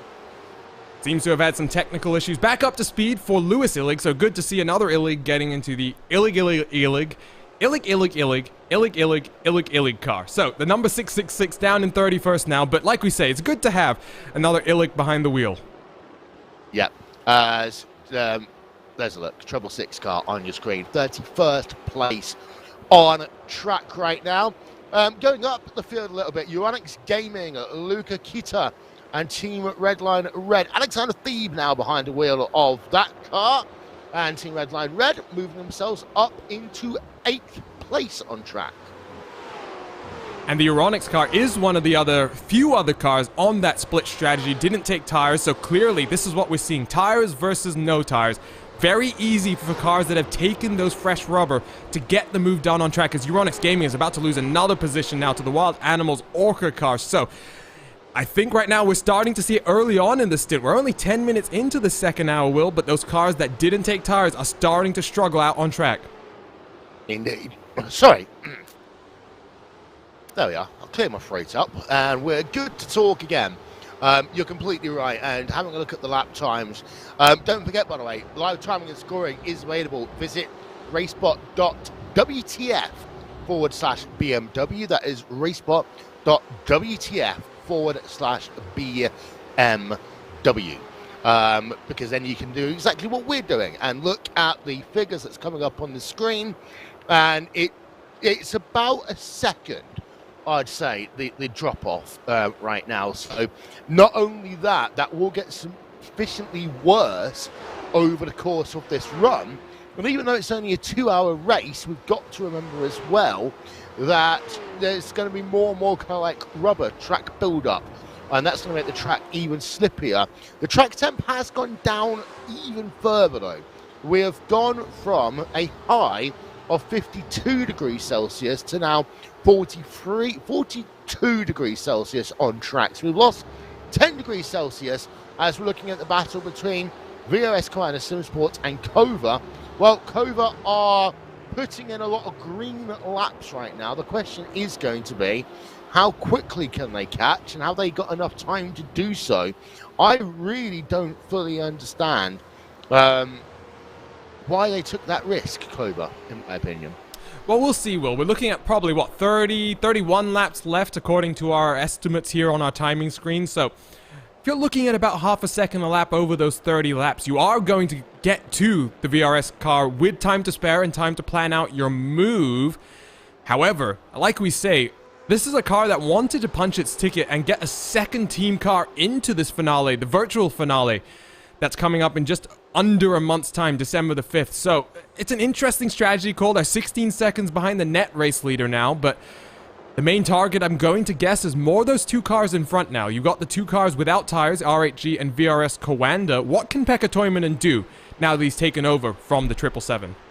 And the thing that I'm confused about more than anything else is, if you're going to, it's not quite winner take all here. There are prizes for second and third place, but you always do the opposite of the car who's leading the race if you want to try and get yourself the victory. And they came onto pit road. You commented on it. They came onto pit road a lap later, so that would have meant that they would have had the opportunity to have seen what Red Bull Racing Esports have done and react accordingly. If they hadn't have taken tyres, they would be leading the race, and now they'd be in that situation where it'd all be on Graham Carroll to catch and pass them, whereas now they're kind of in no man's land.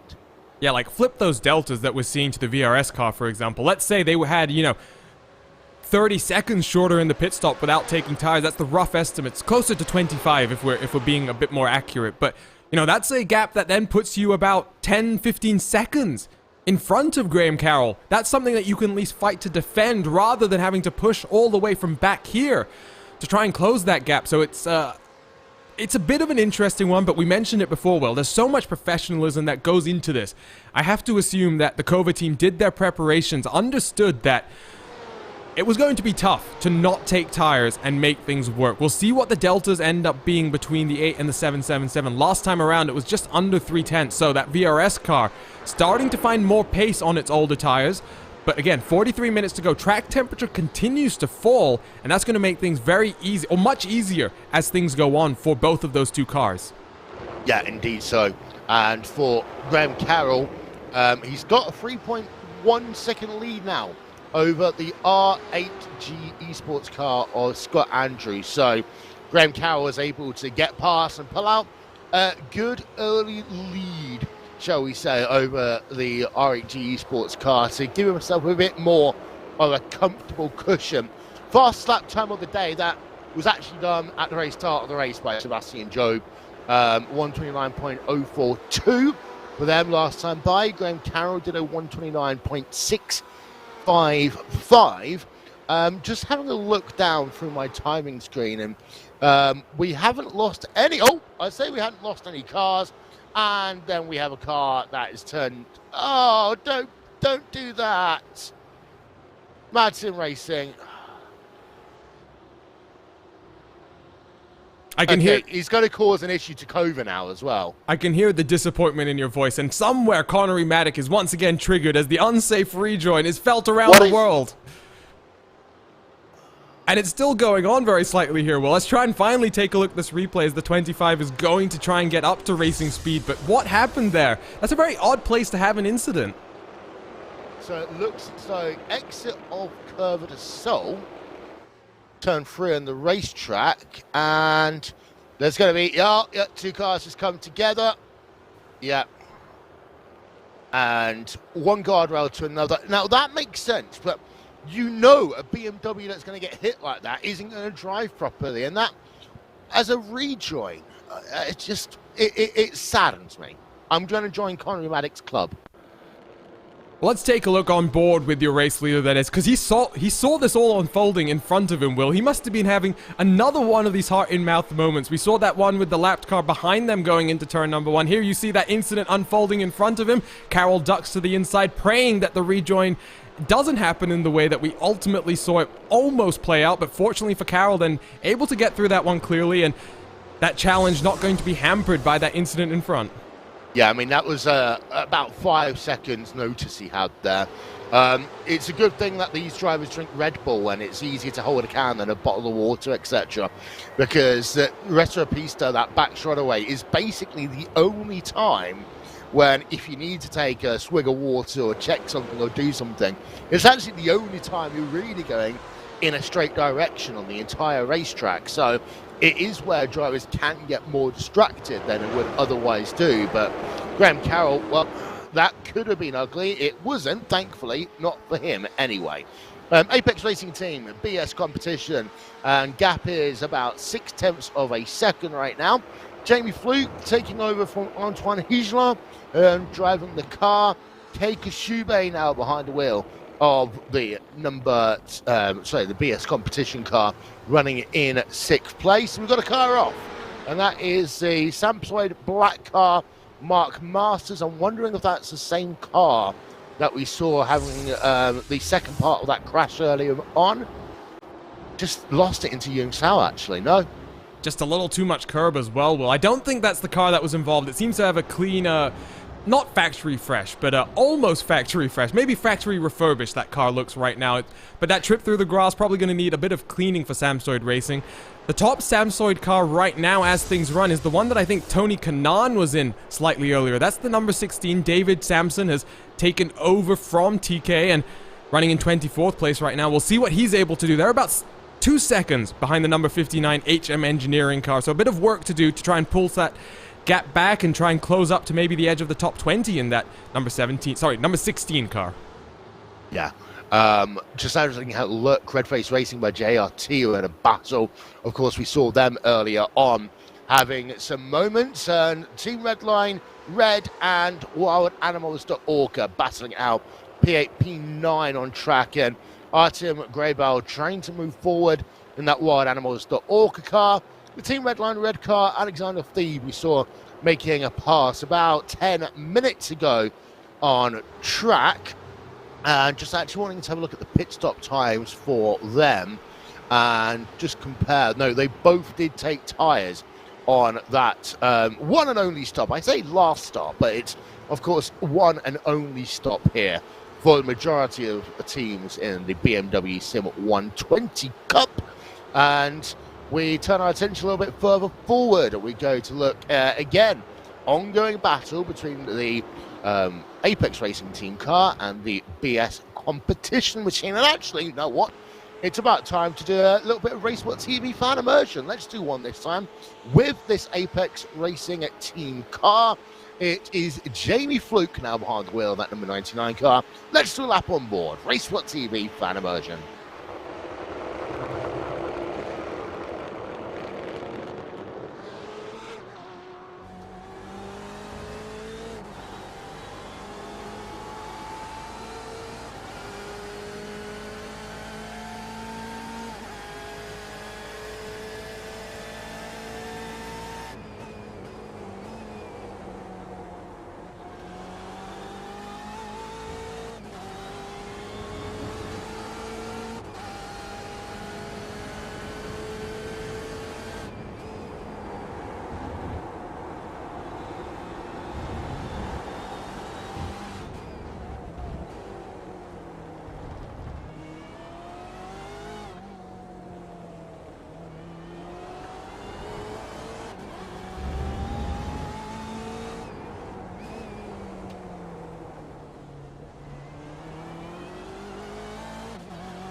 Briefly hitting sixth gear as he then breaks into the center S.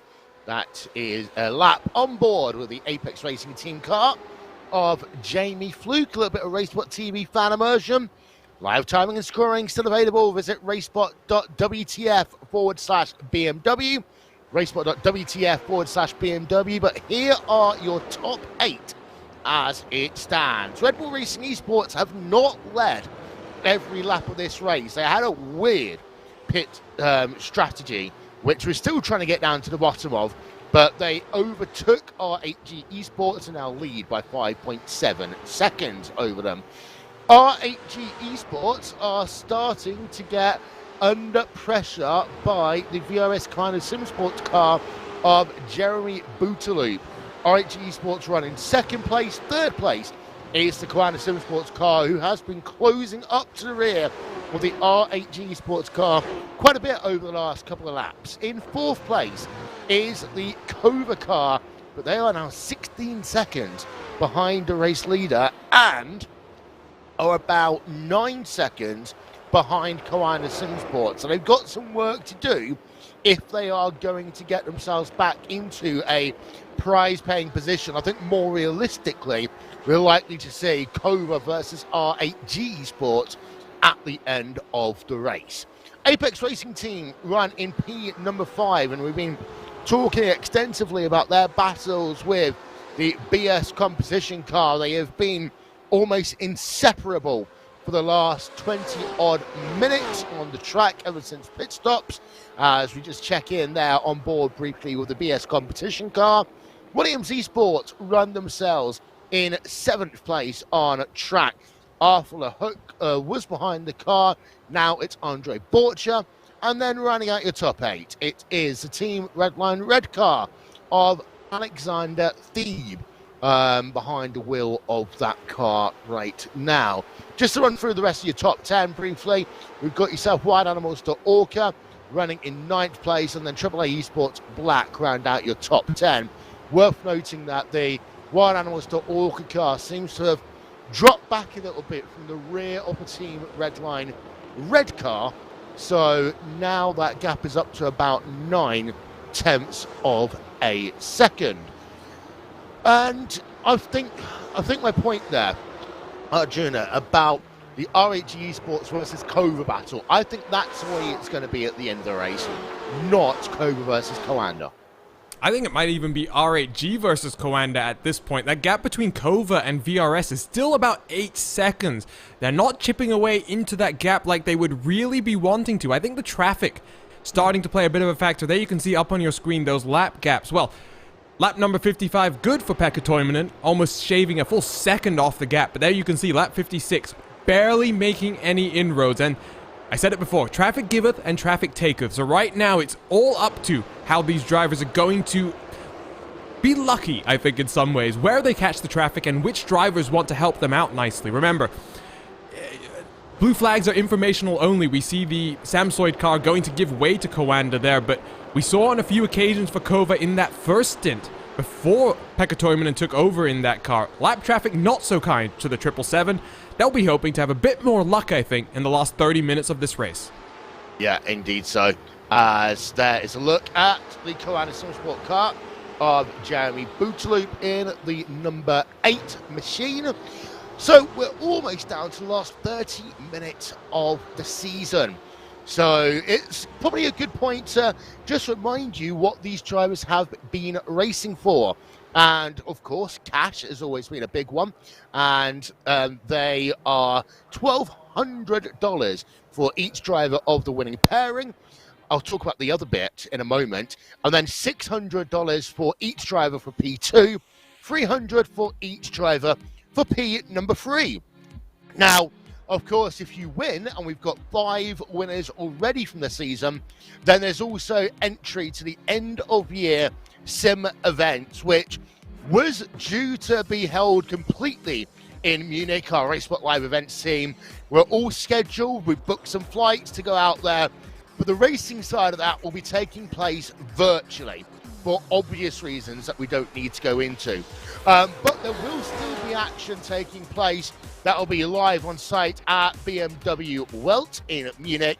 Ben Constanduras hosting that event, and it is going to be incredible. Racebot TV are proud to be working with the partners for that one, and it is on December 5th. More details, of course, you'll be able to find that across BMW's social media channels. So even though, Arjuna, we are not going to be going to Munich, we still get to see some great action. I know some of that, I'm not allowed to talk about it, but there's some great events planned, of course, virtually, the racing side of things. We're really proud to be working with ADAC, of course, the guys were at BMW, all the people that's been working for months to put this together. And then Ben Constanduras will be on site in Munich, and there's some incredible surprises due to come. Yeah, absolutely. Some surprises we can't talk about. One thing we can talk about, though, it's not just the iRacers that are going to be competing, Will. There's also competitors from other simulators as well, and part of the Racebot production team as we've been making this transition to preparing for the remote production of this BMW Sim Cup finale has been about us getting up to speed with broadcasting in some of these other simulators. So something that Racebot's going to have a bit of fun trying to experiment with some other stuff. You know, at Racebot, we always love to push the boundaries. We're doing new and interesting things whenever we can here at Racebot TV. So we're very much looking forward to trying to drive the production of this event from all corners of the globe. We've obviously got Hugo Luis down in Brazil. We've got producers scattered across Europe and the United States. So it's going to be a fun challenge and something that I think we're going to really look forward to. Not just the challenge of getting the event set up, which is obviously going to be fun for us in the background, but finally getting that action out on track. The iRacers competing with some of the best virtual sim racers in other platforms as well. Yeah, indeed. So it's going to be incredible to watch. And as I said, that's going to be on December 5th. More information about timings, etc. you'll find across ours and BMW's social media feeds very, very soon. We go back on board with the BS competition car as still hunting down, still chasing Jamie Fluke. Gap is 3/10 of a second in terms of that one. My eyes are still looking at Coanda versus R8G Esports as well. It's worth noting that actually Jeremy Boutaloop lost about 1/10 of a second last lap around over the R8G Esports car. So that means that the gap's now 1.4 seconds as they head themselves up the hill here at Barcelona? Barcelona? No, Interlagos. It's been a long day. But yeah, they're heading themselves up the hill. The gap is 1.3 seconds again now. And Jeremy Boutaloop, again, catching is one thing, passing is another, traffic management, so on and so forth. but Bootaloop is looking to increase Commander Sim Sports payout from $300 per driver to $600 per driver. In order to do that, well, he's got to get past the RHG Esports car. Yeah, no hope really of catching up with Graham Carroll. The Scotsman has really set sail. Gap out front, now back up to 8 seconds once again. So he's re-established that buffer that he had to the Kova car initially before the pit stop window. So once again, looking good. You can see the Red Bull car so far out in front that we've got this wonderful shot of cars diving down into turn 1. It takes a literal age for the rest of the cars to show up, but the gap now between second and third place, 1.2 seconds. Jeremy Bootaloop continues to close the gap here, Will. And I think Bootaloop wants to get this move done. He's one of those drivers that's not racing from that VRS Coanda house, but nevertheless, the Frenchman loves a good battle, and I think Scott Andrews is up for the fight here. Yeah, indeed. So Coanda Simsport are one of 5 teams who have punched a ticket to the now mostly virtual BMW event at the end of the year. A quick reminder, Team Redline Orange, Coanda Simsport, BS competition, Williams Esports Stroke Cup of Nations and Kova have all qualified. We're looking at the Urano Esports 8KM car, checking in with them because they are in a battle. AAA Esports White is right there behind them in this battle for 12th place on track. It is very close, 12, 13, 14 on track right now. So this is the other Urano Esports. This is the HP car. Bruce Cornelius is behind the wheel of that, and it's a 3-car train going on right now. Yeah, and Andre Melchers now leads that train, but 2 positions gained in just a lap for the Urano Esports HKM car. Melchers now looks to pull away. And this is one of those newer outfits to sim racing. We've got a lot of the newer teams here, the likes of RHG Kova, but Urano is one of the interesting ones in my opinion, Will, because it's come from a background where a lot of drivers from different backgrounds and different teams have come together. You've got Fabrice Cornelius, who's in the Urano Esports HP car, putting the pressure on Lasse Sorensen in the 210 in front. But then you got Andre Melchers from a totally different background in previous teams as well. It's good to see the Urano team also having some major sponsors on board. We've seen the likes of Huawei as well sponsoring their cars earlier on in previous BMW Sim Cup events. But Urano Esports continue to put up more and more entries into various competitions, and here you see Cornelius is going to try and get the move down on Sorensen just like his teammate did 1 lap ago. And it will go down to the inside as they work through turn 15, which isn't really a corner, especially in modern day cars. It's just a case of turn left, don't hit the wall on the outside. There's more flashing lights going on. We go back to that battle. Apex Racing Team, wonderful shot from up above. We wanted to give a big shout out, of course, as ever, to Ismail Malal, trackcams22.com for the track cameras, and to Tyler Maxon for the onboard cameras that you've been seeing across the course of this afternoon. And that's going to be a close one as the BS competition car now trying to work around the outside as I come down in towards Yun Sao, but can't make the move work, and he's hoping this BS competition car of Keiko Shube to use this traffic, and they might go 2 wide, 2 deep here. Well, in fact, no, they're going to go 3 wide as they work themselves towards start-finish line. Through the middle go these lapped cars. They're going to let them through, but the move from BS competition was almost there. He tried to send it and then carry the momentum, not able to make it work, but Keiko Shube looking a bit stronger than his teammate Reino Talva did. And at the same time, Jamie Fluke, who's a wonderful person to chat with, looks like he's struggling a bit more compared to what Antoine Hichelin was doing just about 30 minutes ago. So right now, roles reversed. BS competition on the charge, Apex Racing on the defensive. And of course, it's worth noting that both of these teams did take tyres. I'm sure I've mentioned that one already, but just a reminder, so there's no funny business in terms of did one team take tyres, did another not, so on and so forth. And again, thinking back over the course of the season, this is really the first event where we have had multiple teams taking tyres, and the first event where really kind of tyre strategies become a major thing. Keeping an eye out on one of the battles where we are looking at people who didn't take tyres a little bit further ahead, Commander Simsport on RHG Esports. And one thing I do wonder about this one, the effect of dirty air as we get into the last part of this race, and how dirty air and the kind of slippery tyres, whether or not this is actually going to stall out Boutaloup's kind of progress up through the field. Well, it might also stifle his process as he tries to figure out how he wants to get this move done potentially, but he has stalled out a little bit here. Gap's holding steady about 1.2, 1.3 seconds. Right now, though, it looks like R8G getting stuck behind the laps car as they head down into the Decido del Lago. That car is going to stick to the inside. Is he going to be a problem for Boutaloop as Boutaloop now enters that portion of the corner? Lap traffic might be the story here, Will, because when you have this lack of grip, you want that additional assistance from the cars. We've talked about blue flags being informational only, but Boutaloop there down to the inside needed the assistance from that car to just give him the corner. Gap now 1.2 seconds still. Yeah. And of course, if it was Mac Backham in behind the wheel of the car right now, he'd have been flashing his lights at Scott Andrews for about the last 20-odd minutes or something. We all know Mac Backham is... I do think that he's got his accelerator pedal and the light pedal just mapped to exactly the same place. But Boutaloop 1.2 as a little bit further back, by the way. I just noticed that we've got a very close battle going on. Urano Esports HKM NWS Esports team battle going on for 11th place, and I think Urano Esports HKM have just gotten past NWS Esports, and that is a beautiful car.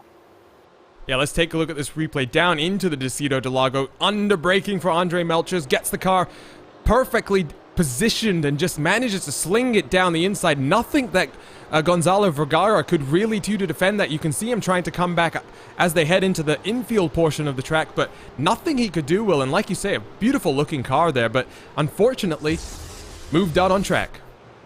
And the Urano Esports HP car is a second behind the NWS Esports team car, and we saw earlier on when one of the Urano cars gets through, the other does so within a lap or so. So it'll be interesting to note what the state of play will be there over the next couple of laps. As just want to check in with your race leader, Graham Carroll, because he's got himself now a gap of 10.4 seconds to the R8G Esports car. So really, you can just see that he's pulling out, getting close to half a second a lap on R8G Esports. So in terms of whether or not the right choice was to take tyres, I think that the answer to that for the most part has been yes, if you were the race leaders.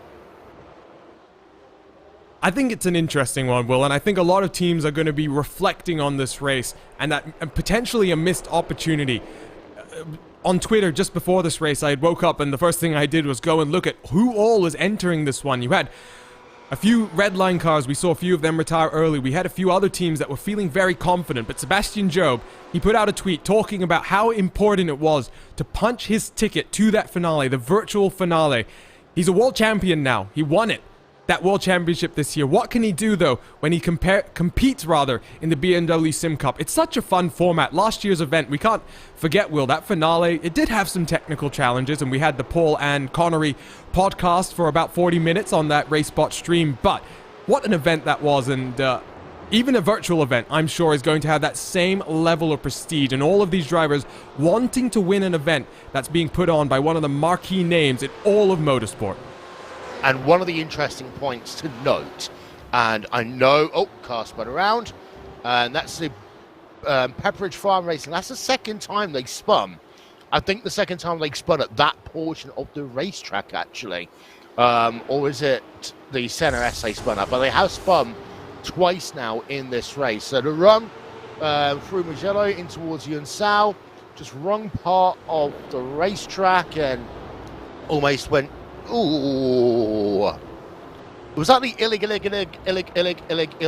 car that almost touched him as well on the exit of Yunsao? Let's take another look and see if we can figure that out. One of the R8G cars, that's not the number 26, I think. That's the Romain Grosjean driven one. So the F1 driver had a bit of a scare coming out of Yunsao, but ooh, that is a close call for whichever car that is. I can't really tell which one it is from that shot, Will, but close call for a few cars, I think, there, as that car just lay stricken in the middle of the track. And this is a narrow racetrack. This is an old school racetrack, so it's not like, certain places, the Tilcadromes of, You know, today when you have so much runoff room and it is all just, you know, paved asphalt everywhere. This is an old school track. I mean, it's one of the newer old school tracks because, of course, this is not the first iteration of Interlagos, the behemoth that was the old Interlagos, which many people called the hardest and most physically demanding racetrack in the world. But it is still an old school racetrack. And I was making a point before we had to spin. Yeah. So one of the things, and I said, I know Red Bull Racing Esports are going to pick up over the fact I mentioned it again. Sebastian Job, he is, of course, a world champion on iRacing in 2020. And his transformation, I don't know what it's been over the last 18 months, it's just been incredible. The level, the maturity of driving, the ability to race under pressure, he's gotten so much better at. There's one thing that I would have loved to have seen, and that's how he would have competed in a truly live event situation. Of course, we don't have the opportunity to do that this year, but I think that's the only thing left now for Sebastian, because he has cracked sometimes on the big stages when we've been things like Sim Racing Expo, so on and so forth. I'd be really interested to see when we do get the opportunity to go back and do some of these great live events, whether or not he's being able to develop in that area as well. But of course, his teammate, the person in the car, Graham Carroll, is just such a great mentor for the entire team, but especially Sebastian.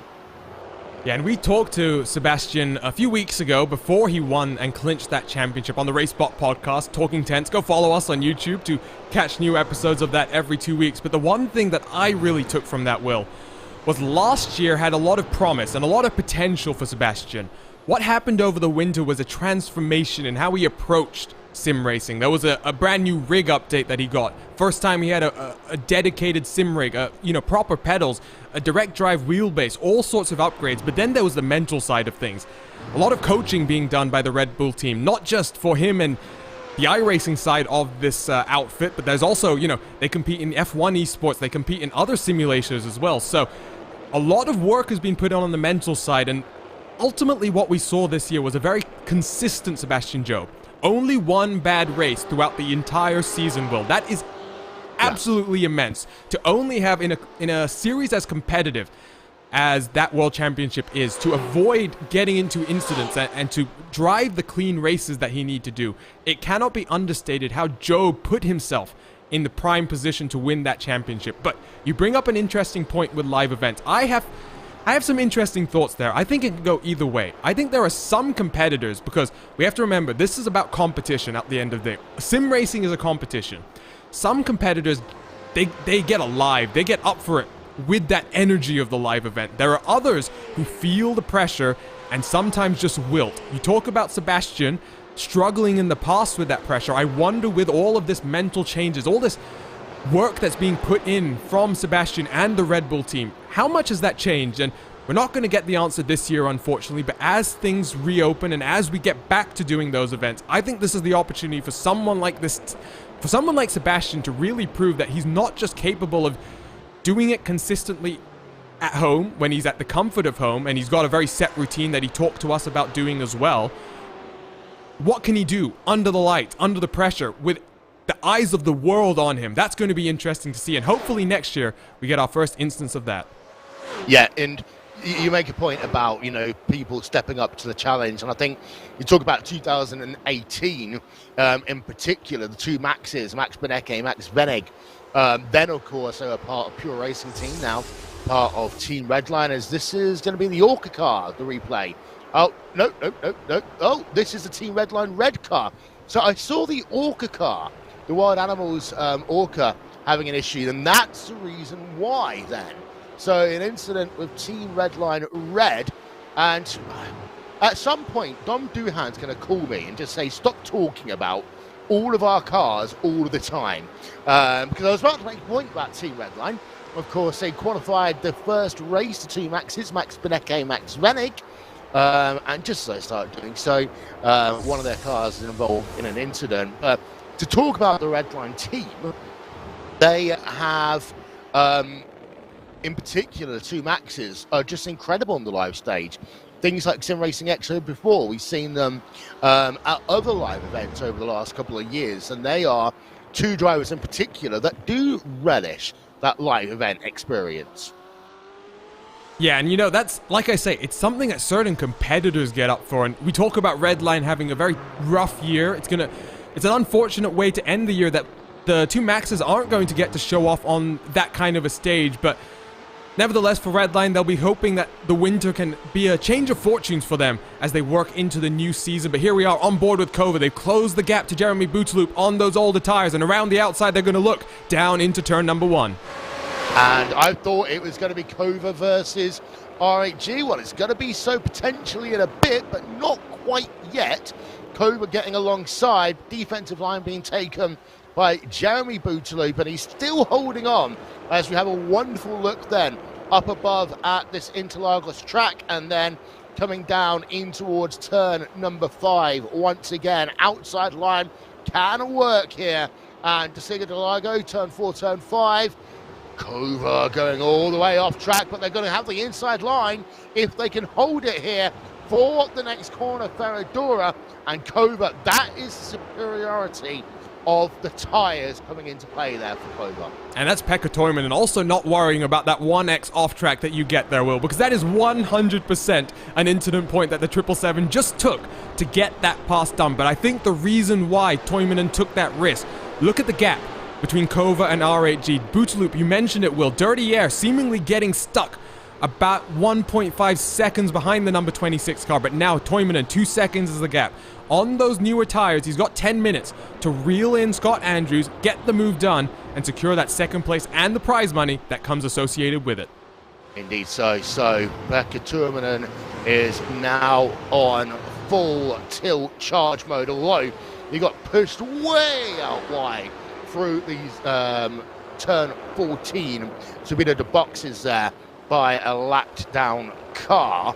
So, but the gap between himself and R8G Esports, 1.7 seconds on track as we check in with the Dream Factory car and Samuel Grana and the WildAnimals.org car, the one that was involved in part at least with the Team Redline Red incident a couple of laps ago. That drops the WildAnimals.org car down to 14th place on track. So time for a little bit of a recovery drive for our Team Greybold. Yeah, and I'm trying to remember, Will, what that incident reminds me of. I think it was Jarno Trulli. It must have been about 15 years ago, had a similar incident and then got shot off across the grass in towards that turns, I guess it's 6 and 7 complex, and yeah, come back onto the track and made contact. It was very reminiscent of that. Two cars coming together, going for that same bit of real estate, and it doesn't work out. There has been another incident, though. Let's go ahead and take a look at the replay. It's for one of the HM Engineering cars. It's coming through this tricky infield section. Coming through into Bico de Pato and just gets tapped there from the rear. I just couldn't see the car number of the car that ran into the back. Of course, we have got a number of cars which are all kind of running a BMW livery, but there we are. Red Face Racing by JRT, and here's a replay on board with them. And coming down into Bico de Pato, and yeah, that was just a case of someone running into the back of someone else. Yeah, very much so, but let's jump back then to the live pictures. You can see lights flashing from Scott Andrews as he tries to clear that lap traffic, but here comes Pekka Toivonen down into the Decido de Lago. Will, there's not even battle going on here. This move is going to get done into the next corner. Oh, this is purely academic, and I was looking at my timing screen a moment ago, and it was the second gap, and then all of a sudden, R8G Esports and Scott Andrews, I'm not sure whether or not he's held up by traffic, as we see Williams Esports Andre Borcher, an issue for him in that number 9 car. Not sure if that's a technical issue or whether there was contact. We'll find out more about that in just a couple of moments' time. Again, Bico de Pato corner coming up then for Andre Borcher, trying to work himself around some traffic and the Dream Factory car, but it looks like it. And then coming down now into Yun Sao. What happens on the exit off the corner? That is so weird. He just slows down, loses power. And he's back up to racing speed as we jump back to the live pictures now. I'm not sure what's happened, but Bocher has just dropped to 13th place on track, Will. Very bizarre incident there for the Williams Esports team. I wonder if there was a technical issue. I wonder if potentially one of his monitors may have gone out. I've heard about that in other World Championship competitions on the oval side of things, where drivers have had to switch from triples to single screens and driving from the left-hand side monitor in one case. But Bocher back up to racing speed now, but all the way down in 12th, and he's not really got much opportunity now with just 7 minutes left on the clock to regain any kind of track position. Yeah, it's one of the first rules of sim racing, quite surely. Make sure that you turn off all timers for going into standby mode for monitors, so on and so forth. We'll probably find out the reason why on Williams Esports' social media channels after the race. But Kova, well, it was so academic for them. And I was wondering whether Scott Andrews kind of just got impacted by traffic or something through the center edge, because a second gap just went away pretty much instantaneously. He definitely got checked up coming through that corner, but I think there may have been more of an issue earlier on in that lap, maybe going down into the last corner, maybe getting checked up on that run, that long run all the way from Yunkao up towards turn number 1. We're watching them make that climb up the hill now. This is one of the longest opportunities on the F1 calendar, indeed, Will. So for some of these competitors, you can't afford to get a bad exit coming out of that final corner as you make your way across to the start-finish line. That gap between Kova and RHG is only about 0.8 of a second. The gap to Jeremy Bouteloup, though, about 2 seconds. So Scott Andrews, trying to hold on to that third and final podium position that also offers some prize money, is looking quite good here with just 6 minutes to go. Bouteloup getting strolled out once again. Yeah, and I wonder whether or not it actually worked for Scott Andrews to just drop back a little bit more. Not by much, but maybe half a second, because we've seen the dirty air impact Jeremy Bouteloup already. I'm wondering whether or not the dirty air, if Scott Andrews can just kind of get out of that, he might be in a better position to then defend. Looking at the Esports team, Mario A8 Crow, and that's just a loopy-de-loop at the turn 4 and 5 to see the Interlagos complex.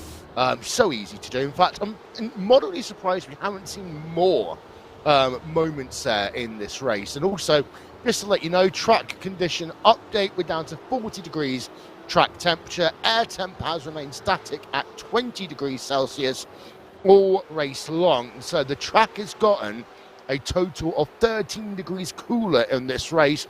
And Team Redline Red, of course, now a beaten up race car, probably wouldn't be allowed to return that one to the dealership, but they still run in 8th place and still putting pressure on AAA Esports Black.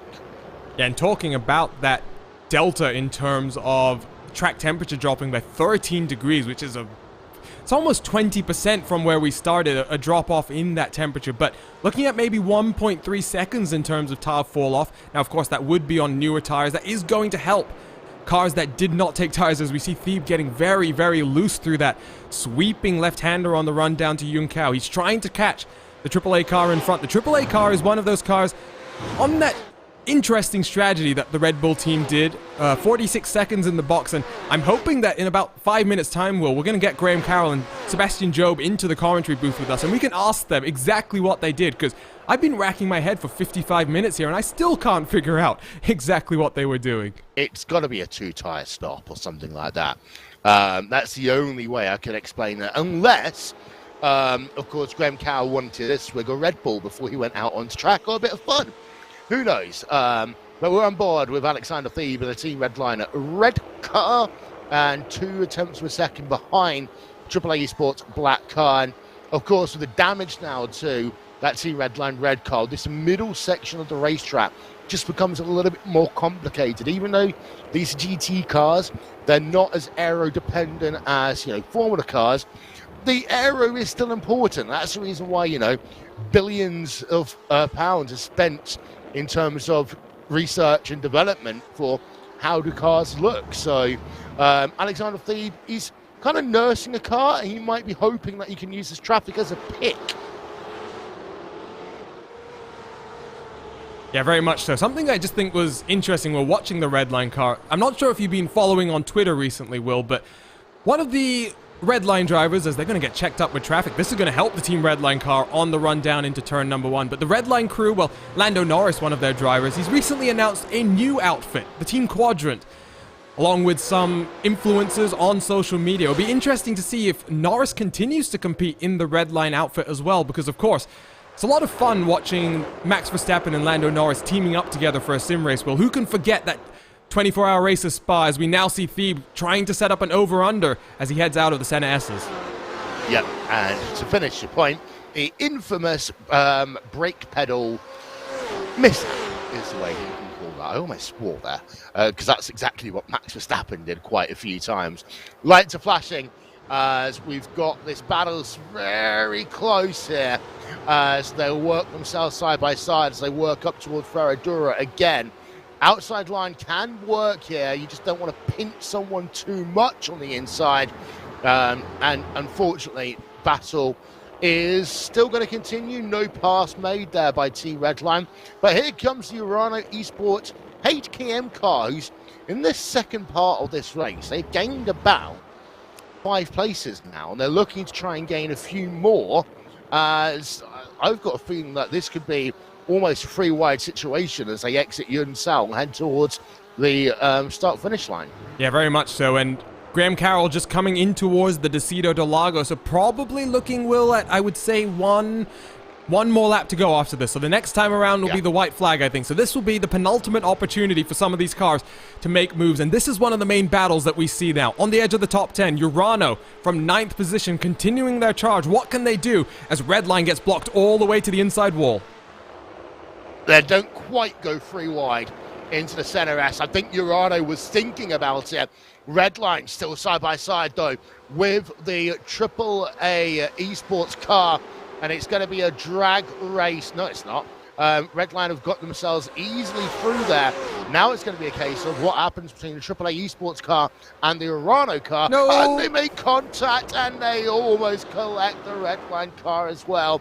And the Urano car, possibly instant limit, exceeded there because they basically are completely out the race. Yeah, they basically instantly were gone. We talked about the Pekka Toivonen incident where he went around the outside of that corner, taking that incident point as he tried to make the move happen. But the AAA Esports Black Machine getting into contact. And let's take a look at this replay. It was a fantastic run from Andre Melchers as he tried to work the outside of the Senna S's on the run down to the Decido de Lago. I think, unfortunately, here we're going to see both cars going for the same bit of real estate. Melchers moves to the left. That AAA car, oh, maybe not. Let's try and take another look at that, Will. But that might look more naughty, I think, for the AAA car, maybe moving into the line of the Urano car. Yeah, let's get ourselves, this will be a better look then from our aerial coverage as down towards turn 5 and get a nice look here. You see, from that angle, it looks more like the Urano car moved to the left-hand side. Anyway, we'll let one go towards the end of the race because we are now at that point where we're on to the last lap of the race. The time has now expired and there's about half a lap to go. If your name is Graham Carroll in the Red Bull Racing Esports car. Sebastian Jobe, of course, became a world champion of iRacing in 2020. Graham Carroll has been the mentor for the Red Bull Racing Esports team for years now, and in about 10 seconds time, they will not only win $1,200 each for their participation in winning this race, but they also punch their ticket to the virtual end-of-year BMW event. Graham Carroll flashing the lights as they are the winners. Kova are going to be coming home about now. They'll claim second place, $600 for each of those drivers. And third place, R8G Esports, able to hold on and claim third place in this race. And interestingly, did Bootslip run out of fuel? Because he's dropped down in my standings to 5th place. Yeah, let's take a look at this replay. He dropped down, and at the line, it looks like it was 0.2 of a second between Jamie Fluke and Jeremy Boutaloop. Take a look at this last lap replay then, as they work their way across the start-finish line. Yep, so intense little battle going on between Apex Racing Team and Commander Sim Sports on the last lap of this race. and it was incredibly close. They came past the start-finish line. But Apex Racing Team get themselves up into 4th place, and Kiwana Sim Sports move down to 5th. But there's your winners. That is Graham Carroll, who drove the second stint of this race. Sebastian Job, of course, started the race here today and built the foundations. We will try to find out when we talk to them about, what was their situation in terms of that pit stop. We would love to know. But let's have a look then, shall we, at your final race results here from the 6th BMW SIM 120 Cup event for 2020. And it's Red Bull Racing Esports who claim themselves a victory, 12.4 seconds over Kova. Pekka Turunen bringing that car home. Kova looking to do back-to-back races, but came up short here today and maybe ruining what they did in terms of their strategy. R8G Esports come home at 3rd place, 15 seconds, almost 16 behind the winner. The Apex Racing Team, they get that position 4 on the last lap of the race. Kiwana Sim Sport come home in 5th place. The BS competition car comes home in 6th. Then there's almost half a minute between P6 and P7. Team Redline Red were in the wars late on in this race, but they get themselves past AAA Esports Black in the last 10 minutes, and they move up into 7th place. AAA Esports Black involved in an incident very late on, but they come home in 8th. NWS Esports Team come home at 9th, and one Urano Esports Team's pain becomes another going into the top 10. Williams Esports in 11th place. The Wild Animals Orca car involved in an issue with Team Redline with about 20 minutes of the race to go. AAA Esports Green in 13th place. Core Sim Racing in 14th. And the second R8G Esports car will round out your top 15. Then you've got Red Face Racing by JRT, Parallax Racing, HM Engineering, Euronics Gaming, and Valkyrie Esports to round out your top 20. Remainder of the results coming up on your screen right now. And just as you could see, there's 16 drivers who finished on the league lap. Our favourite team of the day, Illic, comes home in 25th place. I think I said that the right number of times. And then, of course, you got those who finished 2 laps down. And we'll see in a moment's time those who finished P31 towards the rear. And you see that more and more drivers getting laps. But overall, we did have a good level of attrition where we had, by my reckoning, a total of 42 cars finish this race here today out of those who started. Yeah, 50 cars started, Will. Good to get 42 till the end. This is the last race of this year's season in the BMW Sim Cup 120, and 6 rounds, 6 races. We had some insane participation throughout the year, so it's a good way to close this out. A fun race as well, I think, to show everybody what the BMW Sim Cup 120 is all about. But now all eyes start looking forward to December 5th and the virtual finale that is going to be coming up. Yeah, so we are going to wait for a few moments to see whether or not we have the opportunity to talk to some of your top 3 teams here today. But a quick reminder, those that came home at 3rd place here today, they get themselves $300 each. So that is the prize money that goes over to R8G Esports. 2nd place, the Kova team, they get $600 for each of their drivers. And for winning the race, Red Bull Racing Esports, $1,200 each. And of course, they have punched their ticket to the end of season event that will be taking place now virtually.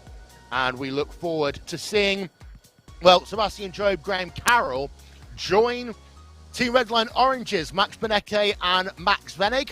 Kiwana Sim Sports, Josh Rogers and Mitchell de Jong.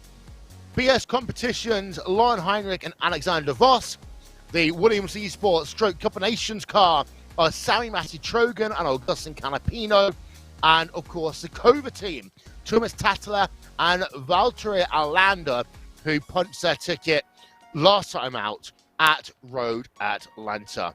So with that, we can say congratulations to Red Bull Racing Esports, and we can now talk to your race winner, or one half of that anyway. Sebastian Job, congratulations. You said this morning on social media you really wanted to make sure that you could punch your ticket and go to the now virtual end-of-year BMW SIM racing event. You're able to get yourself the victory. Mission accomplished. Talk us through it. Yeah, pretty good result, I have to say.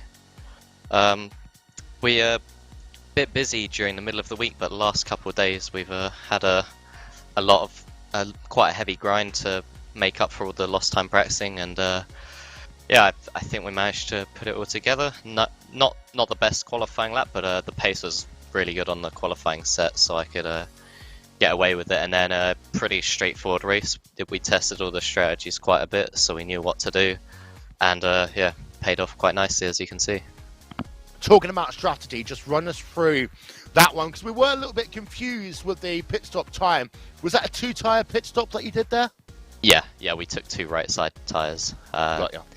We tested all, like, we tested no tyres, we tested 4 tyres, and we tested 2, and it was a close decision, but we kind of wanted the track position with 2, and 0 tyres for us didn't really last, so it was yeah, 2 was the way to go. We go from one half of your winning team to the other. Graham Carroll, you drove the second stint. You had a couple of very close heart-stopping moments, but how was it getting yourself back to the race lead and claiming victory here today?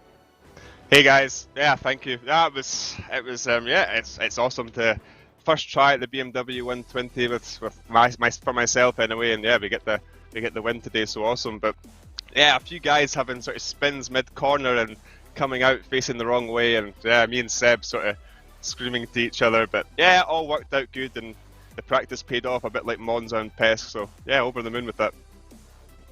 Well, we often talk about things being a certain team's year. Of course, you and Sebastian had a great time in World Championship Series competition. Now you will be taking part in this end-of-season event, which, of course, was going to be in Munich. No longer is the case because we're going virtually. But what's your aspirations as we head there in under a month's time? Is it the chance for Red Bull Racing Esports to really put a final statement on this year? Yep, 100%. We came in here, and in my eyes, we kind of cleaned up today. 12-second gap. So we just want to carry that on to this BMW event in December and into next year as well. So yeah, the practice won't stop.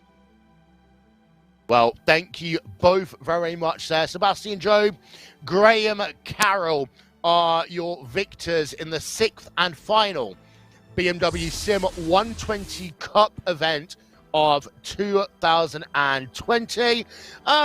Graham, I'll give it to you. Shout out sponsors. Who gets it done?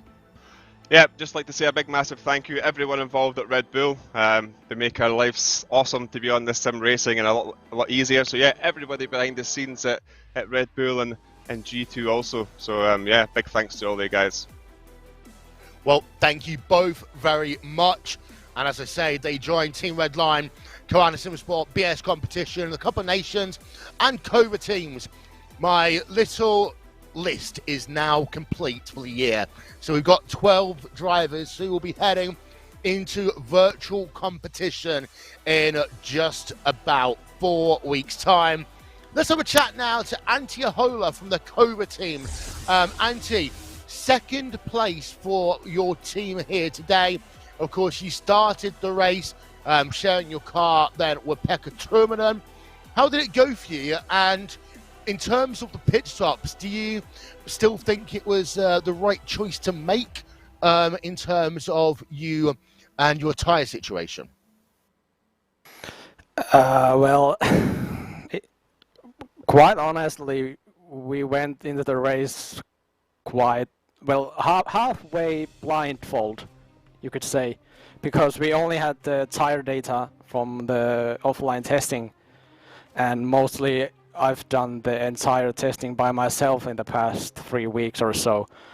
we knew that the tire wear would be really high, but we didn't really know what would be the best tire tactic for this race in particular. So this is what happened today, and we can only be pleased with the result, because quite honestly I outdid my own performance in qualifying and at the start of the race as well, starting P2 behind Sebastian, who is, of course, everyone knows that he isn't that slow. So today was a really good day overall. In terms of the dealing of the lap traffic, it seemed to be that you were kind of losing out in that battle early on in the race. Did that have an impact, do you think, on the ability for Red Bull to pull away, and of course then after to pass you when Pekka Turman got into the car? Well, I knew right at the start, seeing how Sebastian was pulling away, that we would have basically no chance of keeping up with them. But the traffic, it seems like a trend, at least for me personally right now, because I tend to lose a lot of time with lap traffic in almost every race or series what I do these days. So I don't know how to fix that, but the traffic in general didn't do that much of a difference overall to the race result.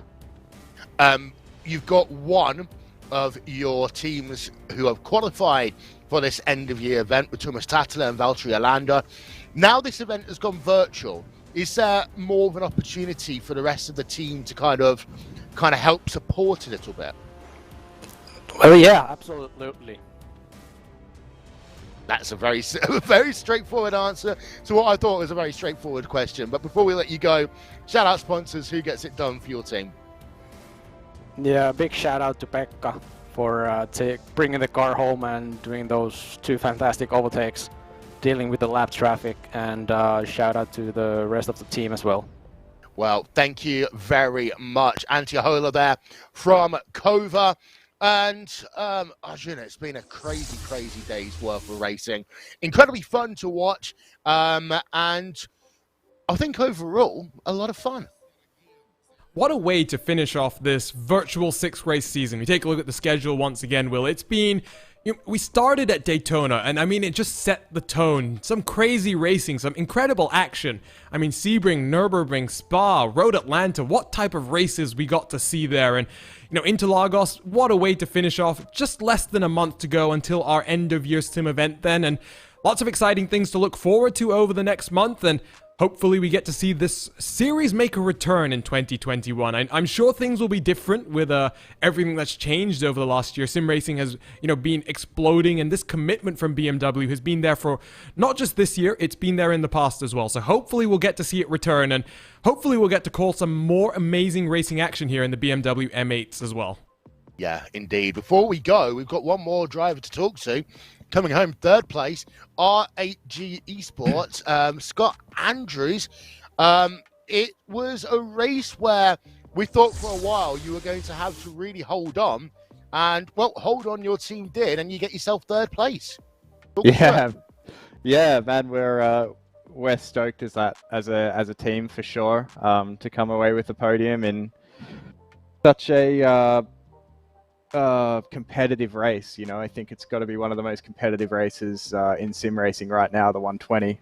So yeah, stoked. Martin did a great job in quali, and he was a little bit nervous because generally I qualify the car, but I felt that he had half a tenth to a tenth on me, and so he qualified the car and did an awesome job. Had a great first stint, and then there was a small miscommunication into the pits where we took on about 5 liters not enough fuel. So basically the whole stint I had to save quite a lot of fuel, and I didn't think we were going to make it to the end, but just all the R8G boys, and we did a great job with the car, and I was able to save the fuel while keeping the pace up. And really surprised we could actually hold VRS off at the end there. And congrats to Red Bull. They were just way too fast. I think even if we weren't saving, we had nothing for them. In terms of pit stops, of course, on one hand, there was not enough fuel. There was also no tyres. what is the rationale behind no tyres? And do you think in hindsight that helped you or hindered you? I think it was really close. You know, we tested during the week both ways. And originally the setup we had early in the week, we definitely needed to take tyres. And then I was able to tweak a few things and get a lot better tyre wear without losing too much pace. So we thought that that would probably be optimal, especially as the track would get cooler during the second stint. You know, I think Red Bull didn't take tyres either, and you know, I think if your car was able to do it, I think that was the OP strat. Yeah, I think if we had to take tyres and save fuel, we would have been screwed. So yeah, that was I think that was the best result for us. Well, we've got Martin van Loozenhout here as well, who started the race for this number 26 R8 GE Sports car. Martin, traffic management early on was a big thing, but there's also a lot of great battling going on. What's your thoughts about that first kind of hour's worth of racing? Hi guys. Yeah, first hour of racing was awesome. Putting the car P3 was also a good feeling. I have to say I had a bug in iRacing. It gave me the boost 5, and I was like, why am I losing so much speed on the straights? So after 10 laps I turned it down to boost 1, where it should be on, and I was able to creep in on Kova. So yeah, I was hoping we didn't have the bug, but I never had it before. In terms of racing was awesome. Tires held on really good. Was trying to manage them as good as possible to give Scott some good tires, and yeah, there was a lot of stuff going on with the traffic though. Indeed. Crazy racing. Before we let you go, Martin, I'll leave it to you. Shout out sponsors. Who you guys have done for your team? Yeah, I'd like to shout out to Predator, Roman Grosjean in particular, and all the other sponsors that come with it. The whole team, Scott Andrews for creating the setup with me, and yeah, see you guys next time. Well, thank you very much, Martin van Loozenhout, Scott Andrews, third place in the R8 GE Sports car. And with that, it is time to say thank you, first of all, to our partners who always help us in these broadcasts. First of all, to BMW and all the teams that have been working with BS as well, who have been really great in making sure we've not only been able to entertain you, but great assets along the way as well. But before we go any further, you can follow us for more sim racing action on Facebook, on Twitter, and on Facebook, as well as on Twitch. So YouTube, Twitter, Facebook, and Twitch at RaceBots TV. And again, we want to say thank you also to Iswan Balal, TrackCams22.com for the track cameras used today, and Tyler Maxson for the in-car camera angles that we've had. Of course, to Arjuna Kankapati to running the cameras today, and of ever, our entire RaceBot team, Hugo Louise, working so many hours behind the scenes to make sure that we all look and sound good. So that's it. The BMW Sim 120 Cup is in the books. And of course, our next stop, well, that is going to be the now virtual BMW Motorsports Sim Racing event coming up on the 5th of December. More information you can find out on BMW social media feeds and our social media feeds. Start times, what's actually going to happen over the course of the day.